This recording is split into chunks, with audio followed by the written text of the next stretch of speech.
Episode of Project Big Screen, we are reviewing Bugonia, the new movie from Yorgos Lanthimos with his collaborator, Emma Stone, and Jesse Plemons. And we're also reviewing the new Colleen Hoover adapted movie, Regretting You.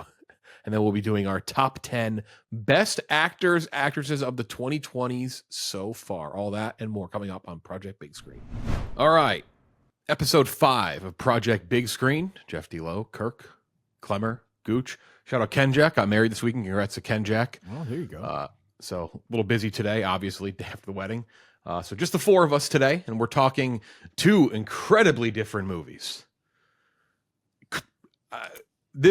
I'll tell you what, you may not like one or both, but when you talk about the art of making movies and how you can make anything, today's a great example of that. Bugonia from Yorgos Lanthimos, and then the author Colleen Hoover's next adaptation, which I was stunned to learn about. I thought she had already had like 10 of these made in the movies. This is only like the second one or third one. Yeah, she's kind of a new phenomenon. Yeah. But get ready. There's going to be like 70 of them. Yeah, there's two coming out next year, which we'll talk about that. Yeah. If you don't know who Colleen Hoover is, you do. You just don't realize it. You've seen her book anywhere, any of her books. There's 100 in the airports, bookstores. Klemmer recommended me that book. That was one of the first books you recommended me. That's not true. That's a lie. Loved it. Loved it. Regretting You. We're also going to talk. There's actually a ton of movie news this past week. Ton of first reactions, some big news involving Netflix and theaters, and then we will be doing the top 10 actors of the 2020s so far. Top 10 actors of the 2020s so far. Who's had the best performances so far in this decade? First half of the decade, almost over. 2 months away. But let's get into the first movie, Bugonia, from Yorgos Lanthimos. Also did The Lobster, Killing of a Sacred Deer, The Favorite, Poor Things, Kind of Kindness, Dogtooth, which is one of his more, I guess, his earlier kind of less known of the group, but very unique, interesting director, coming out with another movie, another collaboration with Emma Stone, his fourth collaboration with her. They are taking a break after this, which we will talk about. That's one of my big questions and thoughts here today is the break that Yorgos is going to go on here. Two conspiracy-obsessed young men kidnap a powerful pharmaceutical CEO, played by Emma Stone, convinced she is an alien from another world, plotting the destruction of Earth. As tensions rise in their basement, stronghold in the minute details of their delusions and her past unfold. A strange game of power, belief, and betrayal plays out to its shocking conclusion. 118 minutes long. A pretty quick feeling movie, I will say that. It did not feel nearly 2 hours long. And then people in the movie, Emma Stone, Jesse Plemons, Stavros, shout out friend of Barstool, Aiden Delbus. And that's really it. There's not many people in this movie. It's a very small cast in terms of who we focus on. Remake of a 2003 South Korean movie, The Green Planet, which I have never seen. Just made under about 4 million at the box office, not 400 million, 4 million at the box office this past weekend. It's been kind of out for a few weeks. 86% Rotten Tomatoes from critics, and a surprising 83% from audiences so far. Though again, a small base has seen it. 7.7 on IMDb, 72 on Metacritic, 4.0 on Letterboxd. What is the Kirk Minahan score for Bugonia? I'm going to settle in like 84, I think. I liked it. I really did like it. We talked about it. I was glad, as bizarre as the movie is, I'm glad that we were like on Earth for one of his movies. And like things were like, people had jobs and like stuff was going, and they were connected. There was a house, and like it was like, I think kind of modern times. I enjoyed it. I liked the obviously the ending's divisive. I'm sure we'll get into that. We will get into that after spoilers for sure. Yeah. It's really funny, and I give Emma Stone a lot of credit for this. She's essentially playing a support. It's a Jesse Plemons movie. It's advertised an Emma Stone movie. This is a Jesse Plemons movie, through and through. And if you're a fan of his, which I am, it's a really, really good performance. This is good. I haven't seen Marty Supreme, obviously, but I'll put this performance up against any I've seen this year from a male, an actor anyway. Emma Stone's really good. I like what she's doing with her career right now. She's not afraid. I mean, she's playing just a terrible human being. Now, I think, the writer who wrote The Menu, you can tell for sure. It was a writer on Succession. It has that sort of, to me, why I knock it down a little bit is sometimes it's too on the nose. Like, we get it. This is like the right-wing conspiracy idiot, modern times. And we all know those people. And sort of this, she's her corporate speak in contrast with his. Like, I felt like we did that a little too much. We can get into the ending later, but I enjoyed it. I think I said if I'm going to knock it, it just felt a little too obvious to me at times, including the ending, which I think I smelled about 16 minutes into the movie, which is why I would knock it down. But I really liked it. It's as, and it's I'm not a huge fan of his, of the filmmaker. Some stuff I like, some stuff I don't. I really didn't like the one last year. But I had a good time with this, and I was surprised at how fast it flew by. In a weird way, the calmest the movie is when they're in that house. When you leave the house, the music starts, ramping up, and everything feels manic, and you're in this different world, and even the flashback. Oh, you didn't mention Alicia Silverstone's in the movie too. The stuff with her, it just feels, different than when they're. It almost feels calm, while torture and madness is going on. So I liked it. I bought into it. Like, it's one of the few movies I've seen the last few months where I'm like, I'm actually looking forward to seeing this again. So I bet you there's stuff I missed that little signs going on. So I'm all in. I really enjoyed it. You saw it within the last 2 days. Yeah. I saw it a longer time ago, about a week and a half. And the longer I've sat with it, I've liked it more. I gave it an 87 out of 100. Yeah, I really enjoyed this. So 87. It's definitely a step below his best, for sure, to me at least. His best, but this is one of those weird things where it's like, this is below his best, but this is still probably better than most things that people make nowadays. Did you like it better than Poor Things? Because I did. I actually didn't. I actually did not like it better than Poor Things. Yeah, I like Favorite and Poor Things better. And I think those are like a... Favorite was my favorite of his before this, I think. Lobster, but... Lobster I enjoy, but is definitely... There's some stuff to it that I get why it loses me in some stuff, but I still enjoy it. Like, it's only like a few points below this. But I had it in 85 when I saw it. And the more I've sat with it, I've actually raised it up because I do like it quite a bit. And kind of my biggest issues, though, would be, and we'll talk about the ending and kind of how it gets there, because I actually do like the ending. But she is so fucking good in everything she's in. It's kind of unbelievable at this point. Like, she is like... She is one of those people that we will like we just talked about Diane Keaton a few weeks ago, right? I mean, maybe she's gonna be as iconic as Diane Keaton. I don't know, maybe not. But like, point is, like, Emma Stone's one of those actresses that, and like, so on and so forth, years down the line, when you look at all her roles, you're like, everything she was in, she's iconic. Like, that's just how good she is. And then Plemons is she's kind of like Kate Blanchett, where like if you told me Emma Stone wins 5 Oscars, like I'd be like, yeah, maybe. Like, she's going, she's got 2. I don't want to speak ill of the dead, but I think Emma Stone's a better actress than Diane Keaton. I was gonna say, I think she's already in that stratosphere. More of like icon, right? Which I think you could probably argue she's there. Yeah. She hasn't been in those movies yet. That's the thing. I mean, Diane Keaton was in The Godfather. Like, it's a different conversation. Sure. But she's great. Like, she's racking up the types of roles are just from Superbad to like a joke in Pop Star, right? Mm-hmm. Like to Easy A, and then to like this. The Favorite, Poor Things, La La Land. Like, it is just crazy. And then Plemons is awesome. Plemons is just great. He's great. He's you could tell he loved playing this fucking role too, which just added so much to it. So yeah, 87 for me. Klemmer, how long ago did you see it? Because I know you and I talked briefly about it. Has it grown for you, or which way has it gone since you saw it? I think it's kind of stuck for me. I have it at 82. For most of this movie, I know we'll get in the end later. This was like in the 90s for me. This was a great movie for me. The ending really disappointed me, and it's made me like less excited to like rewatch it because I just the ending lost a lot for me. But having said that, this is a very good movie. Jesse Plemons, like Kirk said, gives. I don't know if there's a better performance this year. I'm in lockstep with Kirk there. I think The Favorite is better than this. I have that a little higher. I think this is significantly better than Poor Things.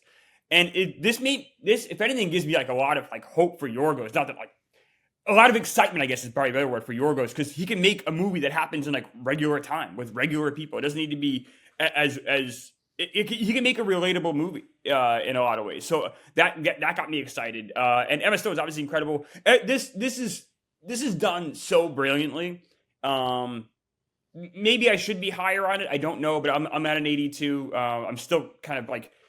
I'm still getting that nasty ending out of that taste out of my mouth. We will spoil it in a second because I there's not much more we can talk about after initial reviews, I think, without kind of talking about it. So we'll put a pin in that briefly. Gooch, same thing for you.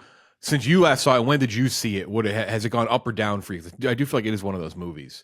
Yeah, so I saw it last Friday morning, and could not stop thinking about it. I think the ending, a lot of my thoughts are tied up in that ending. I really enjoyed it first go around, like really, really enjoyed it. Was unsure about how I felt about the ending, and to Kirk's point, like the nuance of the movie, I do think gets lost a bit in just how great those performances are. Like they just swallow the movie up at points. But going back a second time, which I did on Tuesday night, man, it reveals itself a lot more, and that ending worked for me so much more. I landed at a 90 second go around. I really like the ending, and I really cannot stop thinking about this movie and like the implications of what he's trying to say. So let's get into it. Well, I will know, Kirk, you talked about kind of like this type of movie and CEO stuff. When I walked out of the theater, and I am in Austin, Texas, which is kind of a weird place anyway, there was a car parked next to mine at the Alamo Draft House, mind you, too, and it had an "Eat the Rich" bumper sticker, but in the middle it said "Eat the Rich" was Garfield, like the cat. It's just I was like, saying the Richard lasagna. What's going on? I was like, all right, Comrade Garfield. Take. Okay, so we are going to spoil it now because I do feel like you have to spoil this movie eventually to really get into the weeds. So, like I said in the synopsis, if for some reason you're watching this and you haven't seen it, you just kind of want to hear what we think. They are suspicious that she is an alien. It does turn out that she is an alien, and she gets his character, Jesse Plemons' character, to agree to take her to her office. He goes to teleport up to the spaceship and he blows up. Insane scene. That was like, holy shit. And then she goes up to her mothership. She's like the leader, the queen, which he's nailed all these things. The hair, sure, yeah, right. He got couldn't track you because your hair. That's why they shave her head. And then she like pops a bubble over the flat Earth, and everyone dies on Earth. And that experiment's over. So it is obviously a very like in the vacuum of a movie, kind of like, oh, what the fuck ending. With Yorgos, not as much. And then I think that's my big issue with it. And big is an exaggeration. My small issue with it, which brings it down, is that I just think he's pointing you a little too much in that direction. Like, to me, there's just a point where I'm like, okay, this is clearly what it is. She's very clearly an alien. Like, this is where it's going to end, which is, I think it's fine. It still works. But I think if there'd been maybe more subtlety, does anyone agree with that? I think this could have been like a real fucking slam dunk. I almost think it's maybe also interesting now, I guess to Gooch's point, if you're going to watch it, watch it from his perspective. It's a story of a guy who's actually right. Watching her in response to this. Actually, I think, like, I get where Klemmer's coming from. I get if people don't like the ending. Completely understand that. This is a divisive ending. To me, for a movie like this, I was kind of all in. I did not want a traditional ending. I didn't want, Jesse Plemons being taken away in handcuffs and Emma Stone going back to work the next day. This worked for me. It almost felt, a little Twilight Zone-ish, honestly. Like, and I was okay with that in this instance. The movie was so nuts that I was okay with an ending like this, I think. Yeah, I guess I wasn't. In that, okay, I was gonna say I was gonna ask if anyone else felt like the opposite. Yeah, what were you? I guess I wanted to. There was so many like tells that she was like they were leaning toward like, well, she can't be an alien, but she is, like, wink, wink along the way. That I was hoping that for a more traditional ending, because I felt like the tells were just so clear and so obvious and so like almost like annoyingly so. And then you have issues if you think about it, like, then why is she doing all this like physical stuff in the top of the movie then too? Like, why is she going through all of these like kind of youthful things to kind of help herself and learning martial arts and things like that? Why is she doing that if she can just teleport up to her spaceship at any time? And then when she's a hostage, it's clear that she probably is an alien, just because that would be the big kind of twist. It felt like M. Night Shyamalan type, like, oh, we're gonna give you this twist, even though it just felt so unnecessary. I don't feel like the movie is whether or not you figure out the twist or not, though. I think it's the implications that are brought forth on the twist. What does it mean if she is like, what does it mean if Teddy was right the whole time? Like, I think it wants you to sit with that. But okay, so what does it mean? It means nothing, because the ending's the end.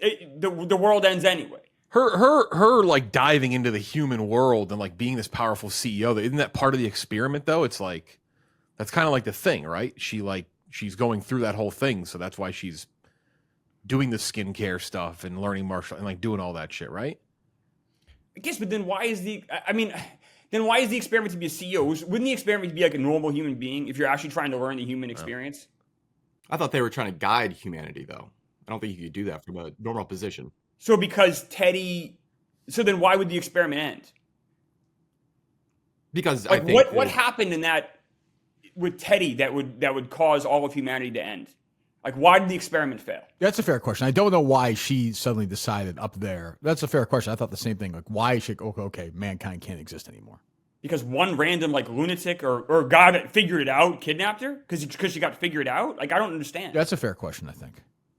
Yeah, I can understand that. I have no problem with a question like that. For me, I guess it's like, I just don't know from, like, that's, like, she's gone through this experience that has somebody, A, figure it all out, and B, like, everyone involved for the most part, I mean, even though I guess in the end she quote unquote killed his mom, or like was, you know, responsible for putting her in the situation, like, everyone's there, like Stavros' character, they're horrible people too. Like, it's like real pieces of shit. And like what she's doing too is clearly like her job and everything. It's like, it just all kind of sucks. So maybe that's what it is. Maybe that's like the reasoning. I'd be curious to hear what he would say and is his reasoning explanation. Or I guess you have to go back and look at the original movie as well too. When you guys watch it the second, well, Jeff, have you seen it twice or once? I've seen it twice now. Yeah. So you guys have both seen it twice.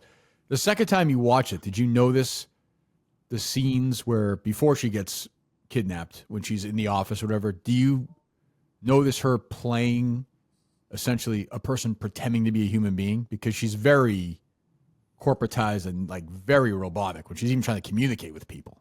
Yeah, when she's doing that, the performance I think is more interesting probably to watch the second time. I'm guessing. Yeah, because she just seems like almost like, I guess, Gooch, would you say like frustrated with like human, like even like when she's filming that one scene about like workplace harassment, or it's like sexual harassment or whatever. Like her frustration with the people behind the camera is like, it just I'm viewing her now in the second viewing as like, oh, she really is like above everybody. Like she is of a different species, and like this diversity is or all something. so awful. Yeah, whatever that's. Yeah. I was almost waiting for her to say "fuck your fucking business degree," but yeah. I think this movie also had a lot to say about like poverty, but poverty in like and loneliness in somewhat of like a more realistic way than something like The Menu, which is just like, oh, the rich are evil. Like Jesse's, like there are people like that, Jesse Plemons' character, that work in these like Amazon type distribution centers that have really like these really sad lives. And I think a lot of that kind of gets kind of bulldozed over by this ending. And that's why I think like the next, like Yorgos, I think has like, well, the next movies will be great. But I think the twist in some ways kind of like takes away a lot of what we were kind of feeling and living through most of this movie, which I thought was really interesting. Would you consider this his most accessible movie he's done yet, despite like how kind of wacky this thing ends? I kind of agree with it, just because like if you take a look at what it is, it's a kidnap thriller, really. But then it kind of it kind of evolves into something more at the end. I do actually think like if I were to suggest any of his movies, it's like this is actually not the worst one to throw at. I think for sure it's got one very recognizable star, another well-known person, and yeah, it's kind of a basic plot with a bunch of crazy shit thrown into it. So like, yeah, for sure. Yeah, this is easily the most accessible, right? Yeah, and it's also one of my favorite types of movies where it works at a surface level, a second level, a third level. You can get a lot more enjoyment out of it depending on how deep you want to go. Or, you know, in Klemmer's case, I think disenjoyment. But I think you can go very deep on this movie or just watch it at a surface level point and really enjoy it. I did like this movie. I don't want that to get kind of lost. Like for most of this movie, I give this 82. Like I do recommend this movie heavily. And like you said, Gooch, like there are so many different things you can take away from it. And whether, you know, I didn't like the ending, but at least it gave me something to think about. That's a plus. Like he took a big swing. It wasn't for me, but especially like that last, you know, the last like 4 minutes when it just kind of hangs on dead people. Yeah, it wasn't like I said for me, but at least it's a big swing. She said in an interview, she said, I believe Michelle, her character, really does believe very much to save the world. It's devastating to her in the end to have to make peace with the fact that they have become a poison to the planet. The planet needs to move on. So even though there are some villainous moments within her, deep down she does care about the promise of humanity, and yet has been consistently disappointed by the reality of what people do to themselves and do to each other. She does have that big monologue with him in the basement. Like there is a disappointment with like a continued frustration. Because remember, they also say too, there's only like X amount of test subjects left, right? It's like 2 or 3, right? And it's that's essentially right. Yeah. So like it isn't.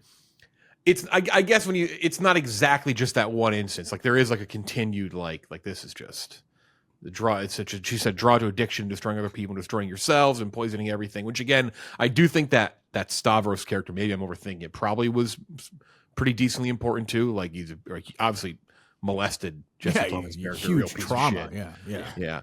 Though the one thing I've never tried that coconut cake that they have in the freezer by is it Pepperidge Farm. I did that to look delicious. I will say those guys ate well there. I mean, they were always eating. Yeah. Spaghetti looked okay.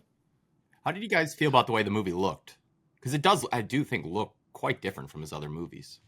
Like he grounds it quite a bit. Like it's shot like a nature for sure, and that's been a complaint with people is that I liked it. Yeah, there's a bit of a complaint for his movies right now. After this, people feel like they think that all of them are kind of like the same vibe. That was a negative review I saw a couple times on this one, which I didn't fully get. Like, I don't mind. I've seen a couple Wes Anderson comparisons, and I don't like that comparison, where it's like he's falling into the same, like doing kind of like the same type of movie, the same like humor, same dialogue type. I think that's a bit of a stretch at this point. We're a ways away from that. I know Klemmer is a big hater of the Phoenician scheme. I know that's not... I couldn't disagree more with that take. Like, yeah, I know it's not your take, but Jeff, but like, yeah, I think Yorgos is doing different things. This movie looks entirely different than something like The Favorite or Poor Things. Yeah. Like, while Wes Anderson movies look exactly the same, this looks very different. And I'm glad he's taking a break. Yeah, it's funny. I'm kind of not, because like he's making interesting movies. There's not a lot of guys out there making like good, interesting. I get it. Like it's been a lot. So if he wants to take 2 years off, get his shit together, that's fine. But like, I don't know. This is I don't think there'll be 10 more interesting movies in this next year or the year after. That's for sure. That to me, that's almost getting. And I like Wes Anderson. I like his recent stuff. I'm probably in the middle of the road of like a big fan who still loves his stuff and a fan who's kind of fallen off on him, but. The reasonings of not loving the consistency of what he's doing, I feel like it's different than what you're. I understand maybe being like, okay, humor and all that stuff kind of feels like it's just like they do feel different. They're saying different things. Where the Wes Anderson of it all, you do kind of feel like you're getting in for sure a fucking cycle there. He is. I will say, all of his movies are very like we're just fucked. Like, I guess if you... For sure. Yeah, like... Very bleak. That is, like, the central axis on all these movies. It's like, we are fucked. I do like it, though, and even the lower end of the spectrum here, Klemmer had an 82, not far off myself and Kirk. Gooch has it the highest. I had 87, Kirk 84, Klemmer 82, Gooch 90. Bugonia in theaters, opening wider and wider. Though, again, the disappointing thing with a director like this is just, like, they're just not in as many places. It's not as accessible of a movie in terms of physically being able to go see it, which is the real bummer. Well, I will say it got, obviously Emma Stone won for it, but Poor Things got to 100 million worldwide. So like, you know, if this gets some Oscar nominations, which I think it will, I think they both will. I hope so. He's got to be in there. He hasn't been, I think, on those lists yet, which is shocking if you'd seen this movie. I don't know how you keep him out. I think, Gooch, I think a lot of people, if you had said to me, what was he going to be nominated for based on the trailer and going in, I would have thought supporting actor. Like, I thought he was a supporting performer in an Emma Stone movie. He's not. Emma Stone, she'll probably be nominated for Best Actress, but this is a Plemons movie. Like, and I give her a lot of credit for that. At this point of her career, to be like, yeah, I'm going to play sort of this alien, basically, in the Jesse Plemons movie is pretty good. Yeah, right now, in terms of... Like Jeremy Allen White's gonna get fucking nominated over him? Yeah, actor Gold Derby has him 8th behind Dwayne Johnson, Ethan Hawke, Jeremy Allen White, Wagner Moore from Secret Agent, which we haven't talked about. I haven't seen that yet. Michael B. Jordan, Sinners, Timothy Chalamet, Marty Supreme, and Leo won battle. Yeah, I think he's better than Leo. Like, I'm just being honest. Like, Leo's good. And I thought Leo was great. He's excellent. It's easily one of the best of the year. And I'd probably put it, right now, in terms of lead, I don't know if I'd put anything ahead of him. I haven't seen Chalamet, so I'd put him number one. Same. Right, it's right there with it. It is right there with it. Or Jordan, I think. Yeah, I do. I know. We both love Michael B. He crushed a two role performance. Fucking, he's going to come in third or fourth. Ugh, disappointing. Also, The Rock is not going to get nominated for Best Actor. By the way, that's just it's not going to happen. Yeah, I think you can. You think so, Gooch? Yeah. I don't know, man. It's The Rock. The odds are going down so heavy, and they don't typically recover when that happens. Maybe A20, but A20. Here's the thing. A24 is going to throw their weight behind one person, and it ain't going to be him. That's true. So it'll be Timmy. Yeah, for sure. Oh, for sure. 1,000. Right. 1,000. But you don't. But you. Okay, for the nomination, he's almost like a lock to get nominated, though. Like, no. Who? The Rock? Chalamet. Oh yeah. So then, like, wouldn't you then kind of they don't do it that way. More? You wouldn't throw it all. That's a win campaign. Like, that's a winning campaign. Yeah. And also, I will say this is the other thing too. A24 is kind of historically known for being kind of terrible. Not as good at the campaigning as like Neon is fucking elite at it. I will say the Rock's character in the Smashing Machine would not have been happy with the cleanliness of the house in Bugonia. If he walked in, he would have had a lot of criticisms. Like that would not have been good. It's hard to make a good protein shake there. Yeah, that coconut cake. I don't think so. He's still on DraftKings, Dwayne The Rock Johnson show. DraftKings show. Crown is yours. Dwayne The Rock Johnson still. He's number 4 right now. But again, those are he was like, this guy's getting nominated a month ago, and that is no longer the case. So we keep an eye on that one. We'll talk a little more Oscars later on the show. Next up, so yeah, go see Bugonia. Absolutely go see Bugonia. It looks awesome. I had a great time, even though the guy next to me, as I said last week, was eating the loudest Caesar salad in the world. He was, now that you've seen it, when I tell you that guy was laughing he laughed hysterically and it's a funny movie in spots, but he was every fucking scene, he was cracking up. The guy fucking shot himself. He's like, oh, whoa. I was like, all right. He's like, eat your croutons and shut up. like, come on. Don't reel it in. The sponsor of Project Big Screen is none other than Game Time, the best and only place you should ever go to buy tickets. I've been to so many different things, thank you to Game Time, big and small too. Regular season baseball games, college football games, small concerts, stand-up comedy, but also the Rose Bowl, the college football playoff, some big-time Bruce Springsteen concerts, some big-time things, some small-time things. It doesn't matter because with Game Time, it's all easy.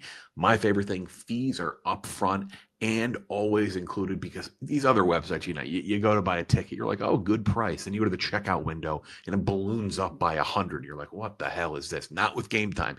Game Time, it's simple, straightforward, ticket transfer easy. You see it all right there. I actually just bought for a family member tickets to go see Billie Eilish in November here in Austin. It's like, just moved back, got to buy some tickets to different events here. Guess what? $230 right off the floor. Front row. All thank you to Game Time. The best, easiest deals. You can do it a month out, 6 months out, or the day of. And you're going to find the best options for you to attend the event. Because in the end, you want to stress about getting there. You want to stress about being at the event, not the ticket purchasing part. That should be the easy part. With Game Time, that's exactly what happens. Take the guesswork out of buying concert tickets, sporting event tickets, whatever, you name it. Download the Game Time app today. Create an account and use code PROJECT. Get $20 off your first purchase, which, depending on what event you might go to, that might be half the bill right there. Terms apply. Again, create an account. Use code PROJECT, PROJECT, for $20 off. Swipe, tap, ticket, go. Download the Game Time app today. Regretting You is next. This was a funny movie. Let's go. We got Kirk to go see that. You didn't quit the podcast. That's I mean, I can't even imagine the idea. I'm going to sit through Zootopia 2 by myself. So Shelby Oaks is definitely wider and wider. I've had trouble finding it. I know where it is. I'm seeing it this week. We thought about doing that. We're definitely going to talk about Shelby Oaks when we see it for sure, 100%. It's a very interesting movie to talk about as well, because the YouTube review community is giving the weirdest reviews in the world because they're friends of Chris Stuckman who did the movie, and it's just strange. Plus, Frankenstein's Netflix Friday, right? So yes, and then Frankenstein, which he did not release on Netflix Halloween weekend, but whatever. Which is just stupid. It's strange. Not a horror movie released, a new horror movie this weekend at the box office. Why would they ever do that? Frankenstein the week after Halloween on Netflix. So. Their biggest show drop ever too. Stranger Things. Right. Yeah. Right. Thanksgiving. Yeah. So we're doing Regretting You. 30 million at the box office this past weekend worldwide. Allison Williams, McKenna Grace, Dave Franco, Mason Thames. Thames or Thames? I say Thames. He's got abs. I know that. You and I talked about this movie like 2 days ago, and you were like, I think you said, or I said, where's this kid from? He's literally from fucking Black Phone 2. We just talked about a movie he was in like. Yeah, he was. I didn't realize that. I swear to God, I didn't put that together. I swear to I didn't either. God. No. He was Hiccup. No, yeah. That's the brother, right? That's the lead. Yeah. Jesus yeah. Christ. Yeah, I didn't put it together. Yeah. Clancy Brown. Big Clancy Brown performance. Hell yeah. This is unbelievable. Scott Eastwood in this movie as well. Like I said, I just picture like there had to have been a day. I always think of stuff like this when Scott Eastwood's like, I'm gonna bring my dad on the set today just to hang out. But Clint was on that set at some point. I know it. Talking to like Allison Williams, being like, yeah, it's pretty interesting. Just walking around the set, just checking it out. How can we get Clint Eastwood in a fucking what are we doing with this man? He looks like Clint Eastwood. He's a carbon copy. We're putting him in this. He's a fucking zero, Gooch. He has no charisma. Yeah, true too. I don't know. Put him in a poncho and a fucking cowboy hat one time, please. Just one time. Try it. All you need to do is, you know who doesn't do that? Clint Eastwood doesn't put him in his movies. So. Yeah, that's true. You think if Clint was on set, he'd have been the one to tell Mason Thames to put another lollipop in his mouth? Oh, for sure. Yeah. Come on, put another lollipop in. It's supposed to lollipop ever consumed in a movie. Or subtle with the AMC plugging as well in the film. I would have preferred. Was that what AMC? Are you sure, Kirk? Oh my God! A young mother and her teenage daughter reel from the sudden tragic deaths of two family members in a car accident as they confront grief, secrets, and misplaced loyalties seep into their lives, forcing mother and daughter to reckon not only with each other but with the hidden truths of their past. 116 minutes long. In fact, this is 2 minutes shorter than Bugoni's unbelievable. Josh Boone, former interviewee on our old show, Lights Camera Barstool. We talked about New Mutants with him. He also did Fault in Our Stars. He's a YA guy. I guess he's grown up from that because he's now doing Colleen Hoover movies. She also wrote This It Ends With Us, which is the Blake Lively movie that has all the scandal and all that bullshit going on. There's two more movies from her coming out next year. Reminders of Him, and then Verity with Anne Hathaway. So there's more Colleen Hoover on the way. 29% Rotten Tomatoes critics, 86% from the audience. What a split. Yes. 6.2 IMDb, Metacritic 33, Letterboxd 2.7. This is not for us. That needs to be very clear. It's very clearly for an intended audience that is not for white guys. That's how it is. Oh, but before we all give our reviews, though, let's be fair. Like, we know when something like this is good, though. Like, good for sure. That they would like we know that. This type of movie can be good. I like soapy trash like this. Like, I like Desperate House. Like, I watched every season of Desperate Housewives. Like, come on. Like, I can get on board with this kind of stuff. And we'll spoil it because it's just an absurd. We'll spoil it in a minute. I gave it a 39. It's just a stupid movie. I mean, what? It's so stupid. The speed at which they rush through things. It's the grief. Oh my God! It's like what grief? No one Klemmer grieved more over the death of his father, which was like 30 seconds for him. Unbelievable. Yeah, 39 for me. We'll get into more after we spoil it. This is just, again, if this is your type of thing, obviously there's an audience that likes this. I totally get it. Like schlocky slop crap romance novel adapted to the screen, sure. But like there's Klemmer, what'd you give it? Yeah, 31. This is a terrible movie. My dad died when I was in high school. Like, the idea that you can then just like go run into a car during the funeral, like the grief is so like unspeakable. It's hard to even talk in those moments. And she's just living her life, pouting, fighting with mom. Mom's redecorating the kitchen. It's just madness. I will say Clancy Brown, one of the great character actors of our time. I now will look at him differently. I always think of Air every time I see him. He's fine in this, though, right? When you see the Shawshank Redemption, you're going to think of this? I think I'm going to think of Air. How can you not? What a twist that was. What a twist that turned out to be at the end. It is just stunning how horrible that role is written and what a waste of him. This is just, it's not like, I'll say this. For a movie put out by a major studio, this is one of the worst this year. Like this isn't like In the Lands of the Lost or like Bride Hard. Those are just terrible movies. But as far as something that's like put out, this is number one in the country this weekend, by the way, guys. In week 2 of release. Yeah. Number one. Which is probably why we are reviewing it, by the way. That's a pretty dead weekend, though, right? I mean. Yes, it is. Yeah. I mean, they didn't even make 10 million. But still, it is the number one movie this weekend. And it's about as bad a number one movie as you can find. Kirk, what'd you give it?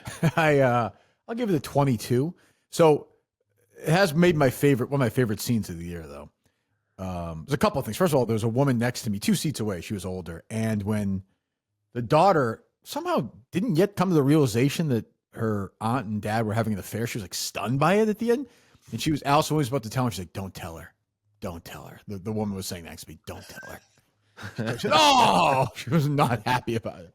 This scene, the last time you see Scott Eastwood, the daughter's walking out with the aunt. They're talking about the boyfriend or whatever. And Scott Eastwood was like, hey, it's like, you're blocking my car. And like he says like 6 times. And the way they shoot it, clearly his car's not being blocked in any way whatsoever. No. He could have just gone and like done a U-turn and been fine. But like it was like he kept saying it. I was like, the way it was obvious. The movie, I don't know if they like had to shoot the movie in a week or something, but everything felt so insanely fast. Like, and you talk about Bugonia being an obvious twist. Like they really say at the beginning, and they're like, boy, that baby looks a lot like you, Dave Franco. And he's like, boy, you think so? I think it's more like his mom. And I want somebody to come in and be like, boy, he looks like Clint Eastwood, that kid, kind of. I don't know. It was just so amazingly stupid. And give me like, I'm all in for like a Sleeping with the Enemy, like a good, trashy, novel-ish kind of movie that's a good time. It's so dumb time after time after time. And like, I don't like anybody in this movie. Dave Franco direction, I think, was to wear glasses and look constipated from Josh. He just looks constipated though. And I think there's 6 different times he knocks on the door at Allison Williams' house. Like, I don't, and when Allison Williams and him finally like fuck, like they've been dead for like 2 days, like a week. Like, I don't really know like the timeline in this movie. I'm not sure what's going on. But if you missed it, there is a post-credit scene, Klemmer. I don't know if you saw it or not. I missed it. Oh, did you see it, Gooch? No. I stayed for the post-credit. I was walking out. The post-credit scene, you better believe they moved close enough the town sign that he could order his pizza. Oh, I did see that. Yeah. Oh, yeah. They ordered the pizza. Pineapple on pizza. Yep. That's what he said. He looked at her and said pineapple, and they smiled, and then that was it. But everyone sucked I didn't like anybody in this movie other than Clancy Brown. I guess. Horribly cast movie. And I think that's where I'll jump off. I think it's like this. There is a world in which this movie maybe kind of works as like trashy television. Everyone is miscast. Everyone in this fucking movie is miscast. Like Allison Williams, way too young to be playing McKenna Grace's mother. You know, those flashback scenes are convincing when they're in high school. Oh my god! And they just like put freckles on her face. And they put Dave Franco's hair down. And how I believe he's 18. But also, I just remembered while Kirk was ranting that Dave Franco at one point drops his baby, just comes to the house, drops the baby off. 5 minutes later, is like, shouldn't have done that. I'm so sorry, but I'm like, well, isn't your kid? I my daughter's adopted. I love my daughters, but like, I can see why he's conflicted, kind of like. But he's like, yeah, I screwed up on that. And boy, lucky his mom's there because mom keeps babysitting the kid while he can pork Allison Williams on the side. Jesus. Yeah, McKenna Grace, like, just not like.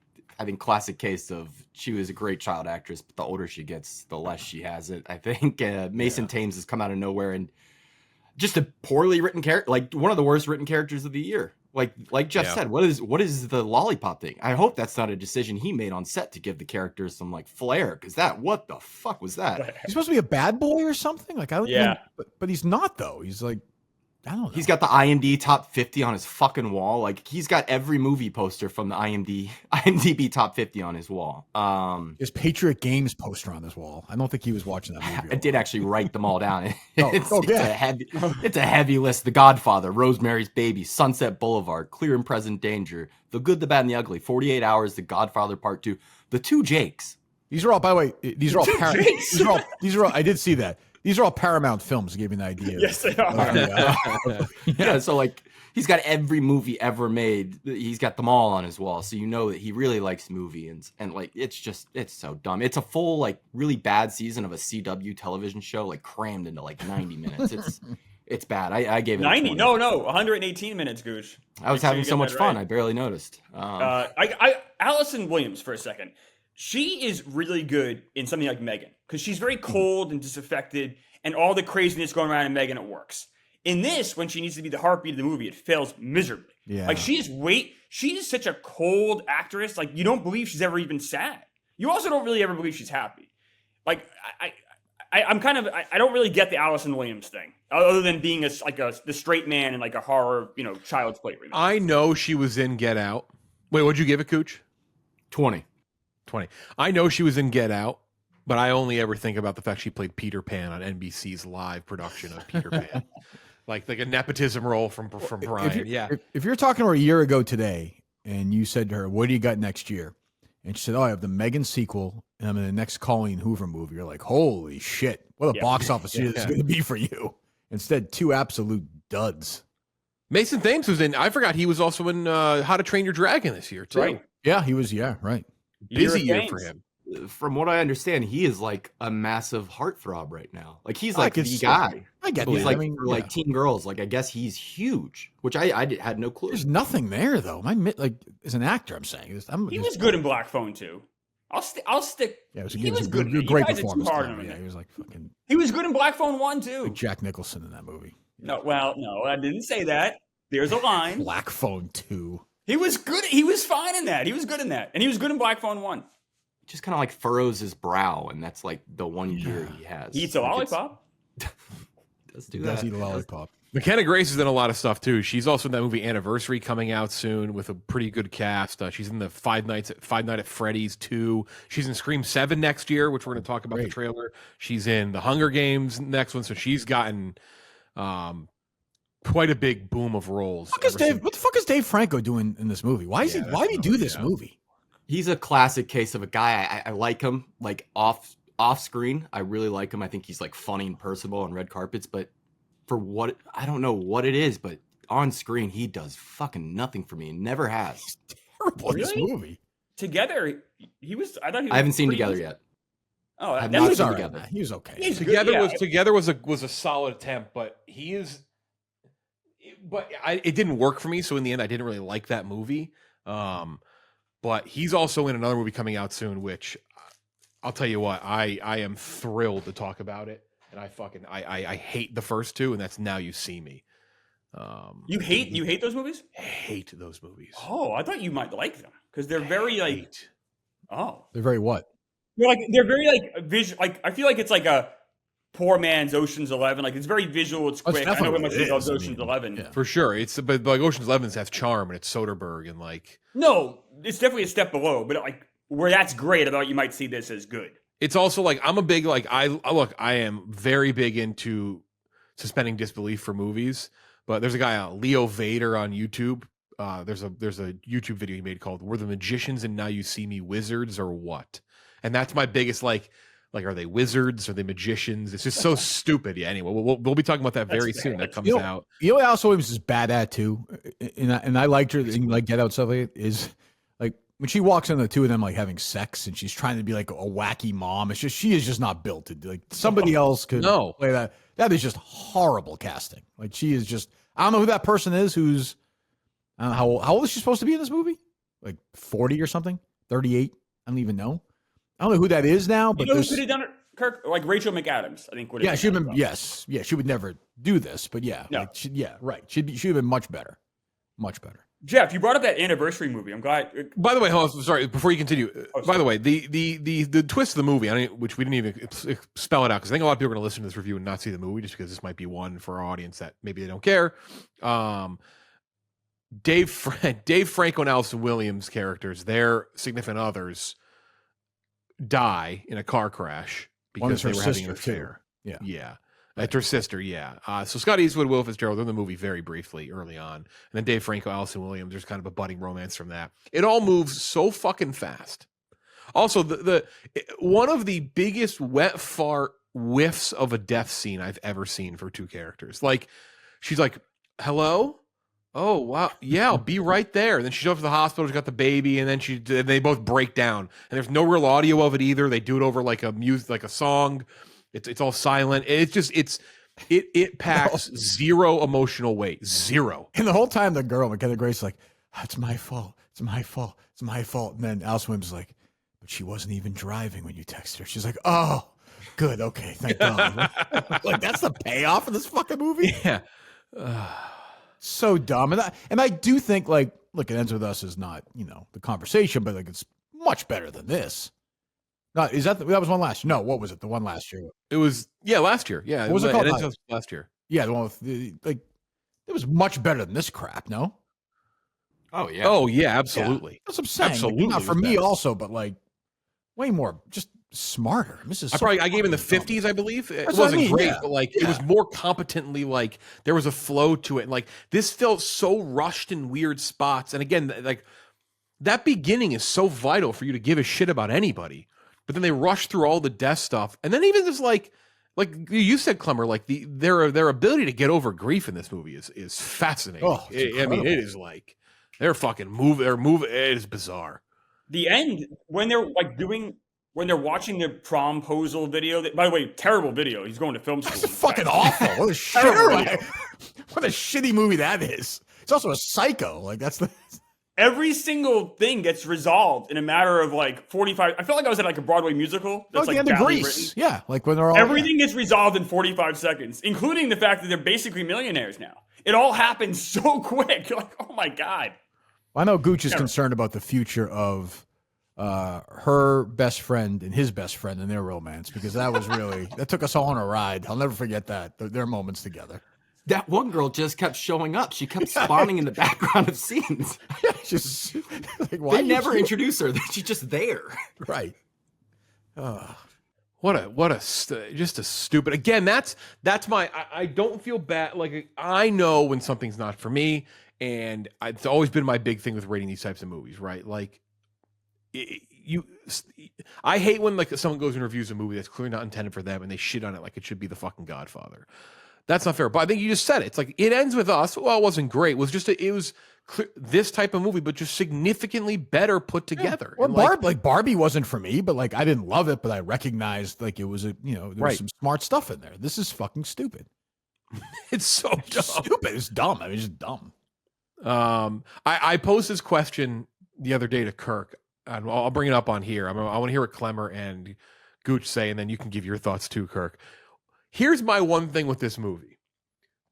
I don't think, in terms of making this a successful movie, someone like a Martin Scorsese or like a Denis, could you imagine if someone like that made a movie like this? I don't think they'd be able to do it. Like, I think it just doesn't they don't possess the skill to make a crappy movie like this that like goes to a mass audience. Like, it has an 86% of Rotten Tomatoes. So while we don't like it, clearly some people do. Not Rotten Tomatoes, audience score. Audience score, yes, yeah. Audience score. Clearly, like audience. Could you imagine like a very skilled, like Yorgos Lanthimos was like trying to do this? Like they'd be like, I don't know what to do with this.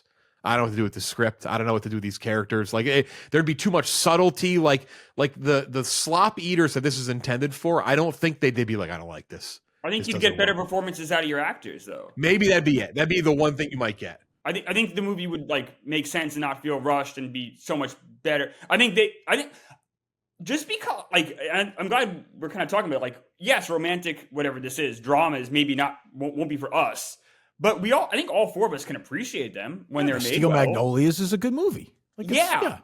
Like, there are very well done romantic. I think all of us enjoy a good drama. Like, that's not it. So this is definitely on the hands of Josh Boone here, where like a good director would have made this a good movie.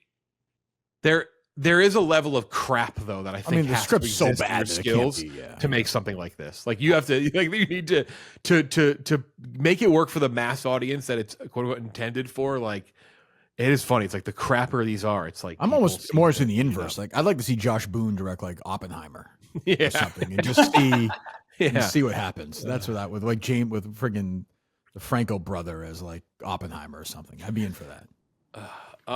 So yeah, not a good movie. This was tough. Some good laughs though. It's stupid. This stupid movie. So dumb. 39 for me, Kirk 22, 31 from Klemmer, Gooch 20. That is Regretting You. Next Klemmer, week. by the way, sorry, Jeff. Klemmer, by the way, has this above the Phoenician Scheme.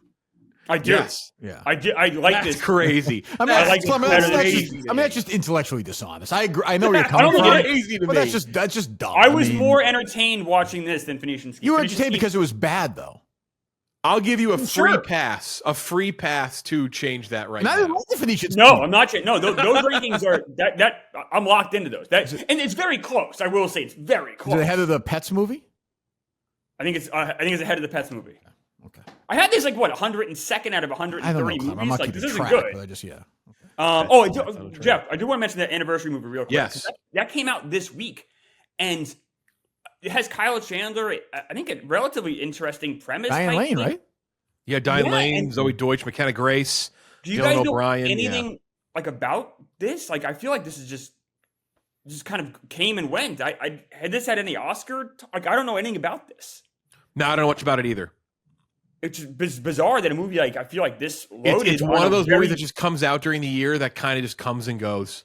Good cast, it just doesn't. Yeah, that easily could have not been released. Why not? That could have easily not been released in theaters at all, though. With that cast, it's not like it's you know what I mean. It's not like Leonardo DiCaprio's in it. No, but why not? There's nothing. Yeah, it's weird. Yeah, maybe it does. Reading You made 8.1 million as #1 this week. Why not put that in 2,000 screens just to see what would happen? Put fucking Back to the Future in 2,000 screens this week. Like, why not just throw that out there?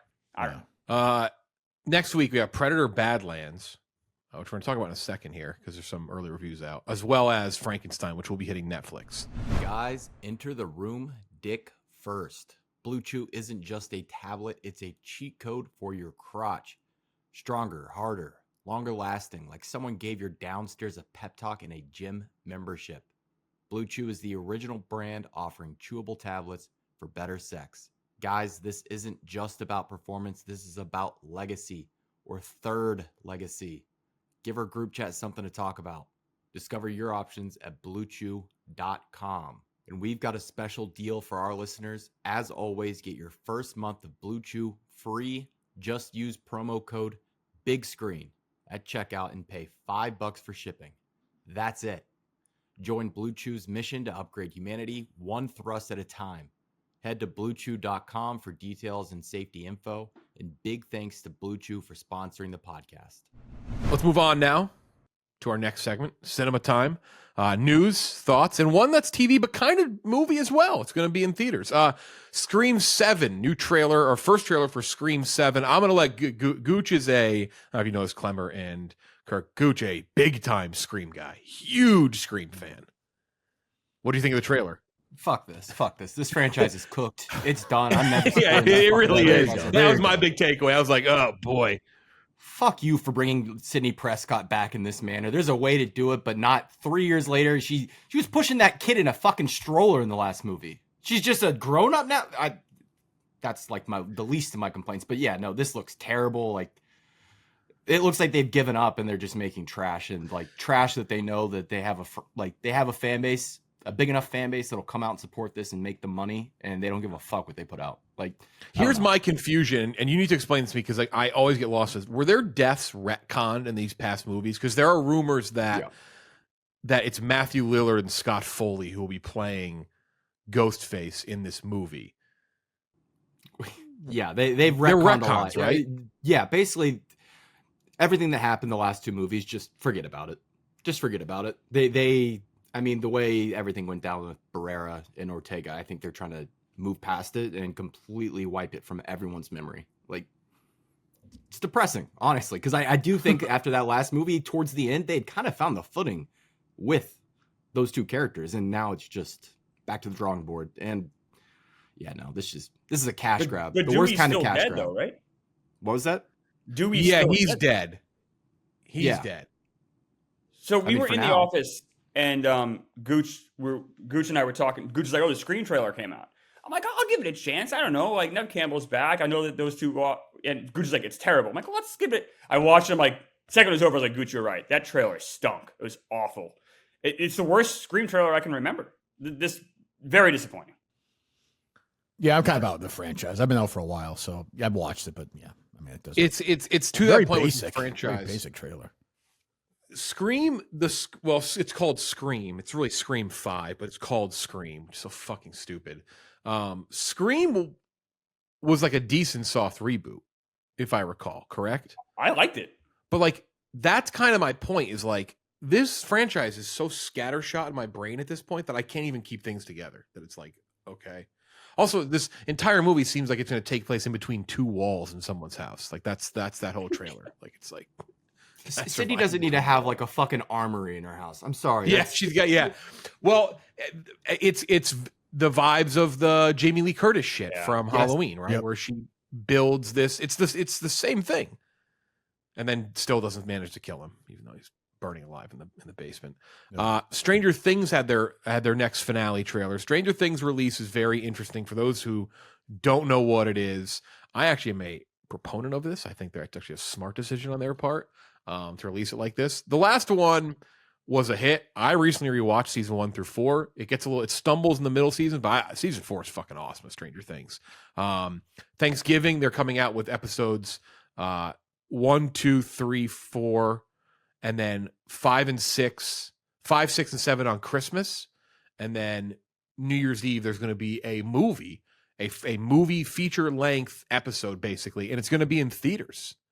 Netflix is going to put it in theaters on Christmas Eve, which I think is, you know what, good. More of this, right? Like this is an event, and the last one was such a cultural moment that the song from 2 years ago, Kate Bush song, yep, running up that hill. The Kate Bush, the running up that hill song, like it was such a cultural thing, and it was a good bounce back for a show that kind of had lost that cultural pop that the early seasons had. I like this. This is a good move from them, from a service that has been pretty reluctant to do shit like this. Because there's another thing that we're going to talk about in a second too. That's also good news with Netflix and movies. So I don't know where you guys stand. Are you guys looking forward to it? I'm very excited for this final. I don't really give a shit that they look older at this point. I gotta watch it. I gotta catch up. I like season 4. I don't remember anything about it honestly at this point. So I actually have to watch it again. I think they figured out, like, everybody who's going to go to the theater to watch this is going to then watch it again at home. Like, nobody, if you're a big enough fan to go to the movies to watch Stranger Things, is never going. It's not going to hurt it at all. It's going to be a monster either way, and it's going to be a big event. And I think it's going to make a shitload of money that weekend. So, yeah, it's a win. I think it's a no brainer. I dropped out of Stranger Things after like season 3. Like I was. You never watched 4? I haven't watched 4. I would suggest watching 4. It's worth watching. It's really good. All right. Yeah, I mean, 1 and 2 were fine. I like them. I didn't like love them. I thought it was good. It was fine. But I love the putting stuff in theaters. Of course, it helps movie theaters. It helps even smaller theaters. Like, I'm sure it helps them enormously. And this is going to be big during that. All the kids are off from school that week. Like, it's going to do monster numbers, I would imagine. Yeah, no, I'm pretty pumped for this. I'm a Stranger Things defender. I definitely think there was a dip. I think season 2 to 3, slight dip, but for the most part, across the board, it's pretty impressive what the Duffer Brothers have been able to do. I'm excited to see what they do after Stranger Things, but I'm excited for this, and it's like the end of a huge cultural moment, one of the biggest cultural moments on television I can ever remember in my lifetime. Yeah, no, in terms of the movie thing, by the way, too, like in terms of Netflix going to movies, definitely a win. I do feel like there's going to be something down the line where, I don't know, Netflix has a way of coming out on top in ways that it crushes everyone else. So there's a slight concern there. I don't know, like a fox in the hen house kind of thing. The other thing too with Stranger Things is I've always thought, and I think this is a pretty common opinion, that shows always looked really good too. Even when the seasons were great, like shows looked fantastic. Seeing that in theater will be pretty cool. So I'm very excited about it. The rewatch we did a rewatch. It was very worth it. I didn't know if I would like 4 as much when I first saw it, but I remember I liked it as much as I remembered. It's a fantastic season. If you've not seen season 4, to Klemmer and anyone else, I'd go watch it. It's definitely worth it. It was a big step back up. They're also going to be releasing Once Upon a Time in Hollywood, the sequel, the follow-up, the Cliff Booth movie in theaters. And it's going to get a more robust rollout, which means David Fincher's first movie will be the first movie hitting the big screen will be this movie since Gone Girl. That is fucking insane. Crazy. Yeah, right. Maybe Mank played on like 3 screens. Right. Maybe. But this is going to be the first actual wide release. What's that, Klemmer? I saw The Killer here. Yeah, right. But it didn't play anywhere else. Like, it didn't play in Iowa or something. Right. So right. Yeah, this is crazy. This is my favorite working director, with Quentin Tarantino. I'm sure Tarantino was like, listen, this is fucking getting released in theaters. Like, I'm not giving you this unless it gets released. Had to have been, because Fincher didn't give a shit. So clearly it had to be Tarantino, because Fincher at some point was like, I just don't care. Like, I don't care if a movie's in theaters or not. He was always the studio guy is the thing. Like, always. But one of the greats, I mean, probably the best studio director we had 1990 on, but once he got in bed with Netflix, he didn't look back. No.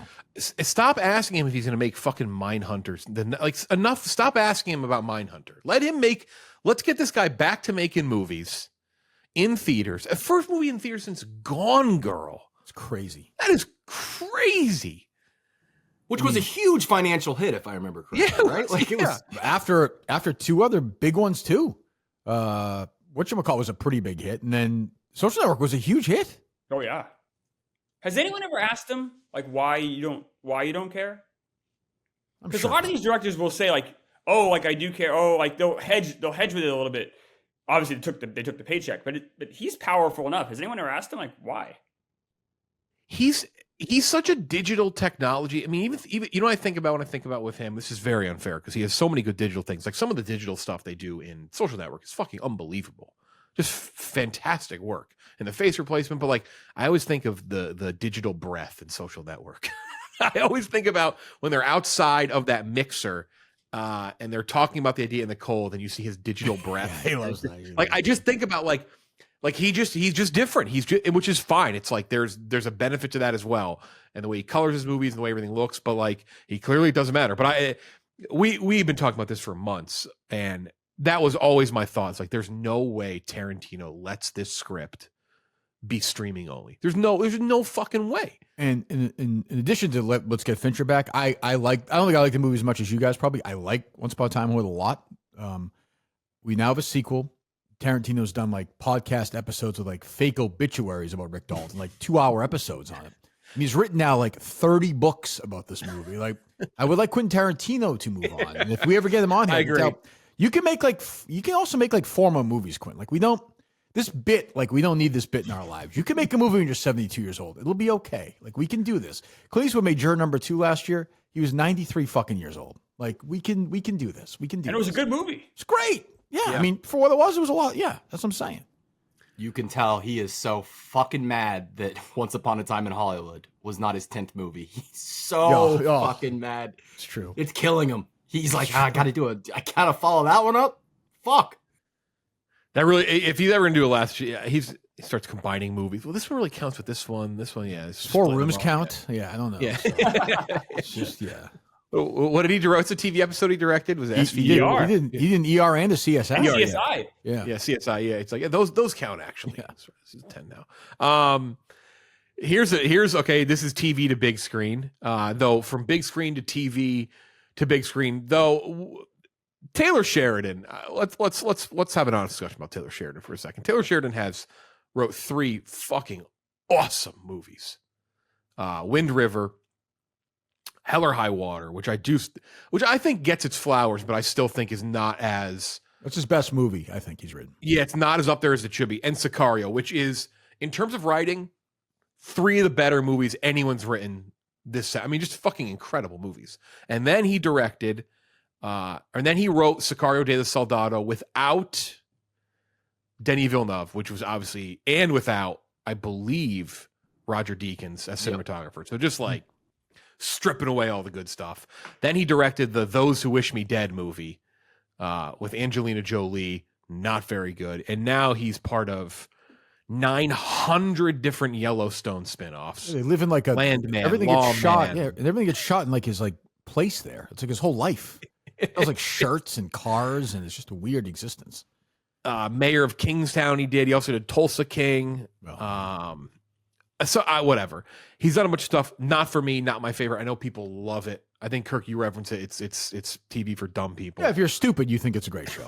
That's all. It's not a put down. It's like stupid. If you're a moron, you think Yellowstone's a great show. I won't name names. We don't want to. We have some listeners may not be Barstool people, but we do have a coworker of ours who once asked me and Kirk in a car on the way to getting dinner. He's like, oh, you know what's great? Suits is great. Yeah. And we're like, yeah. He's like, wait, you tell me Suits is not great? We're like, no, I enjoy watching Suits, but not for the reason that like, oh, this is like The Sopranos.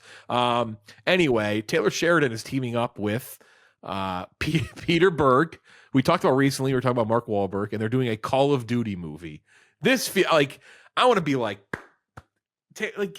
get back to writing movies for fantastic directors and doing what you were doing 10 years ago. Like what are we? Call of Duty movie with Peter Berg. Not a single thought, other than I guess Wahlberg will probably be in it.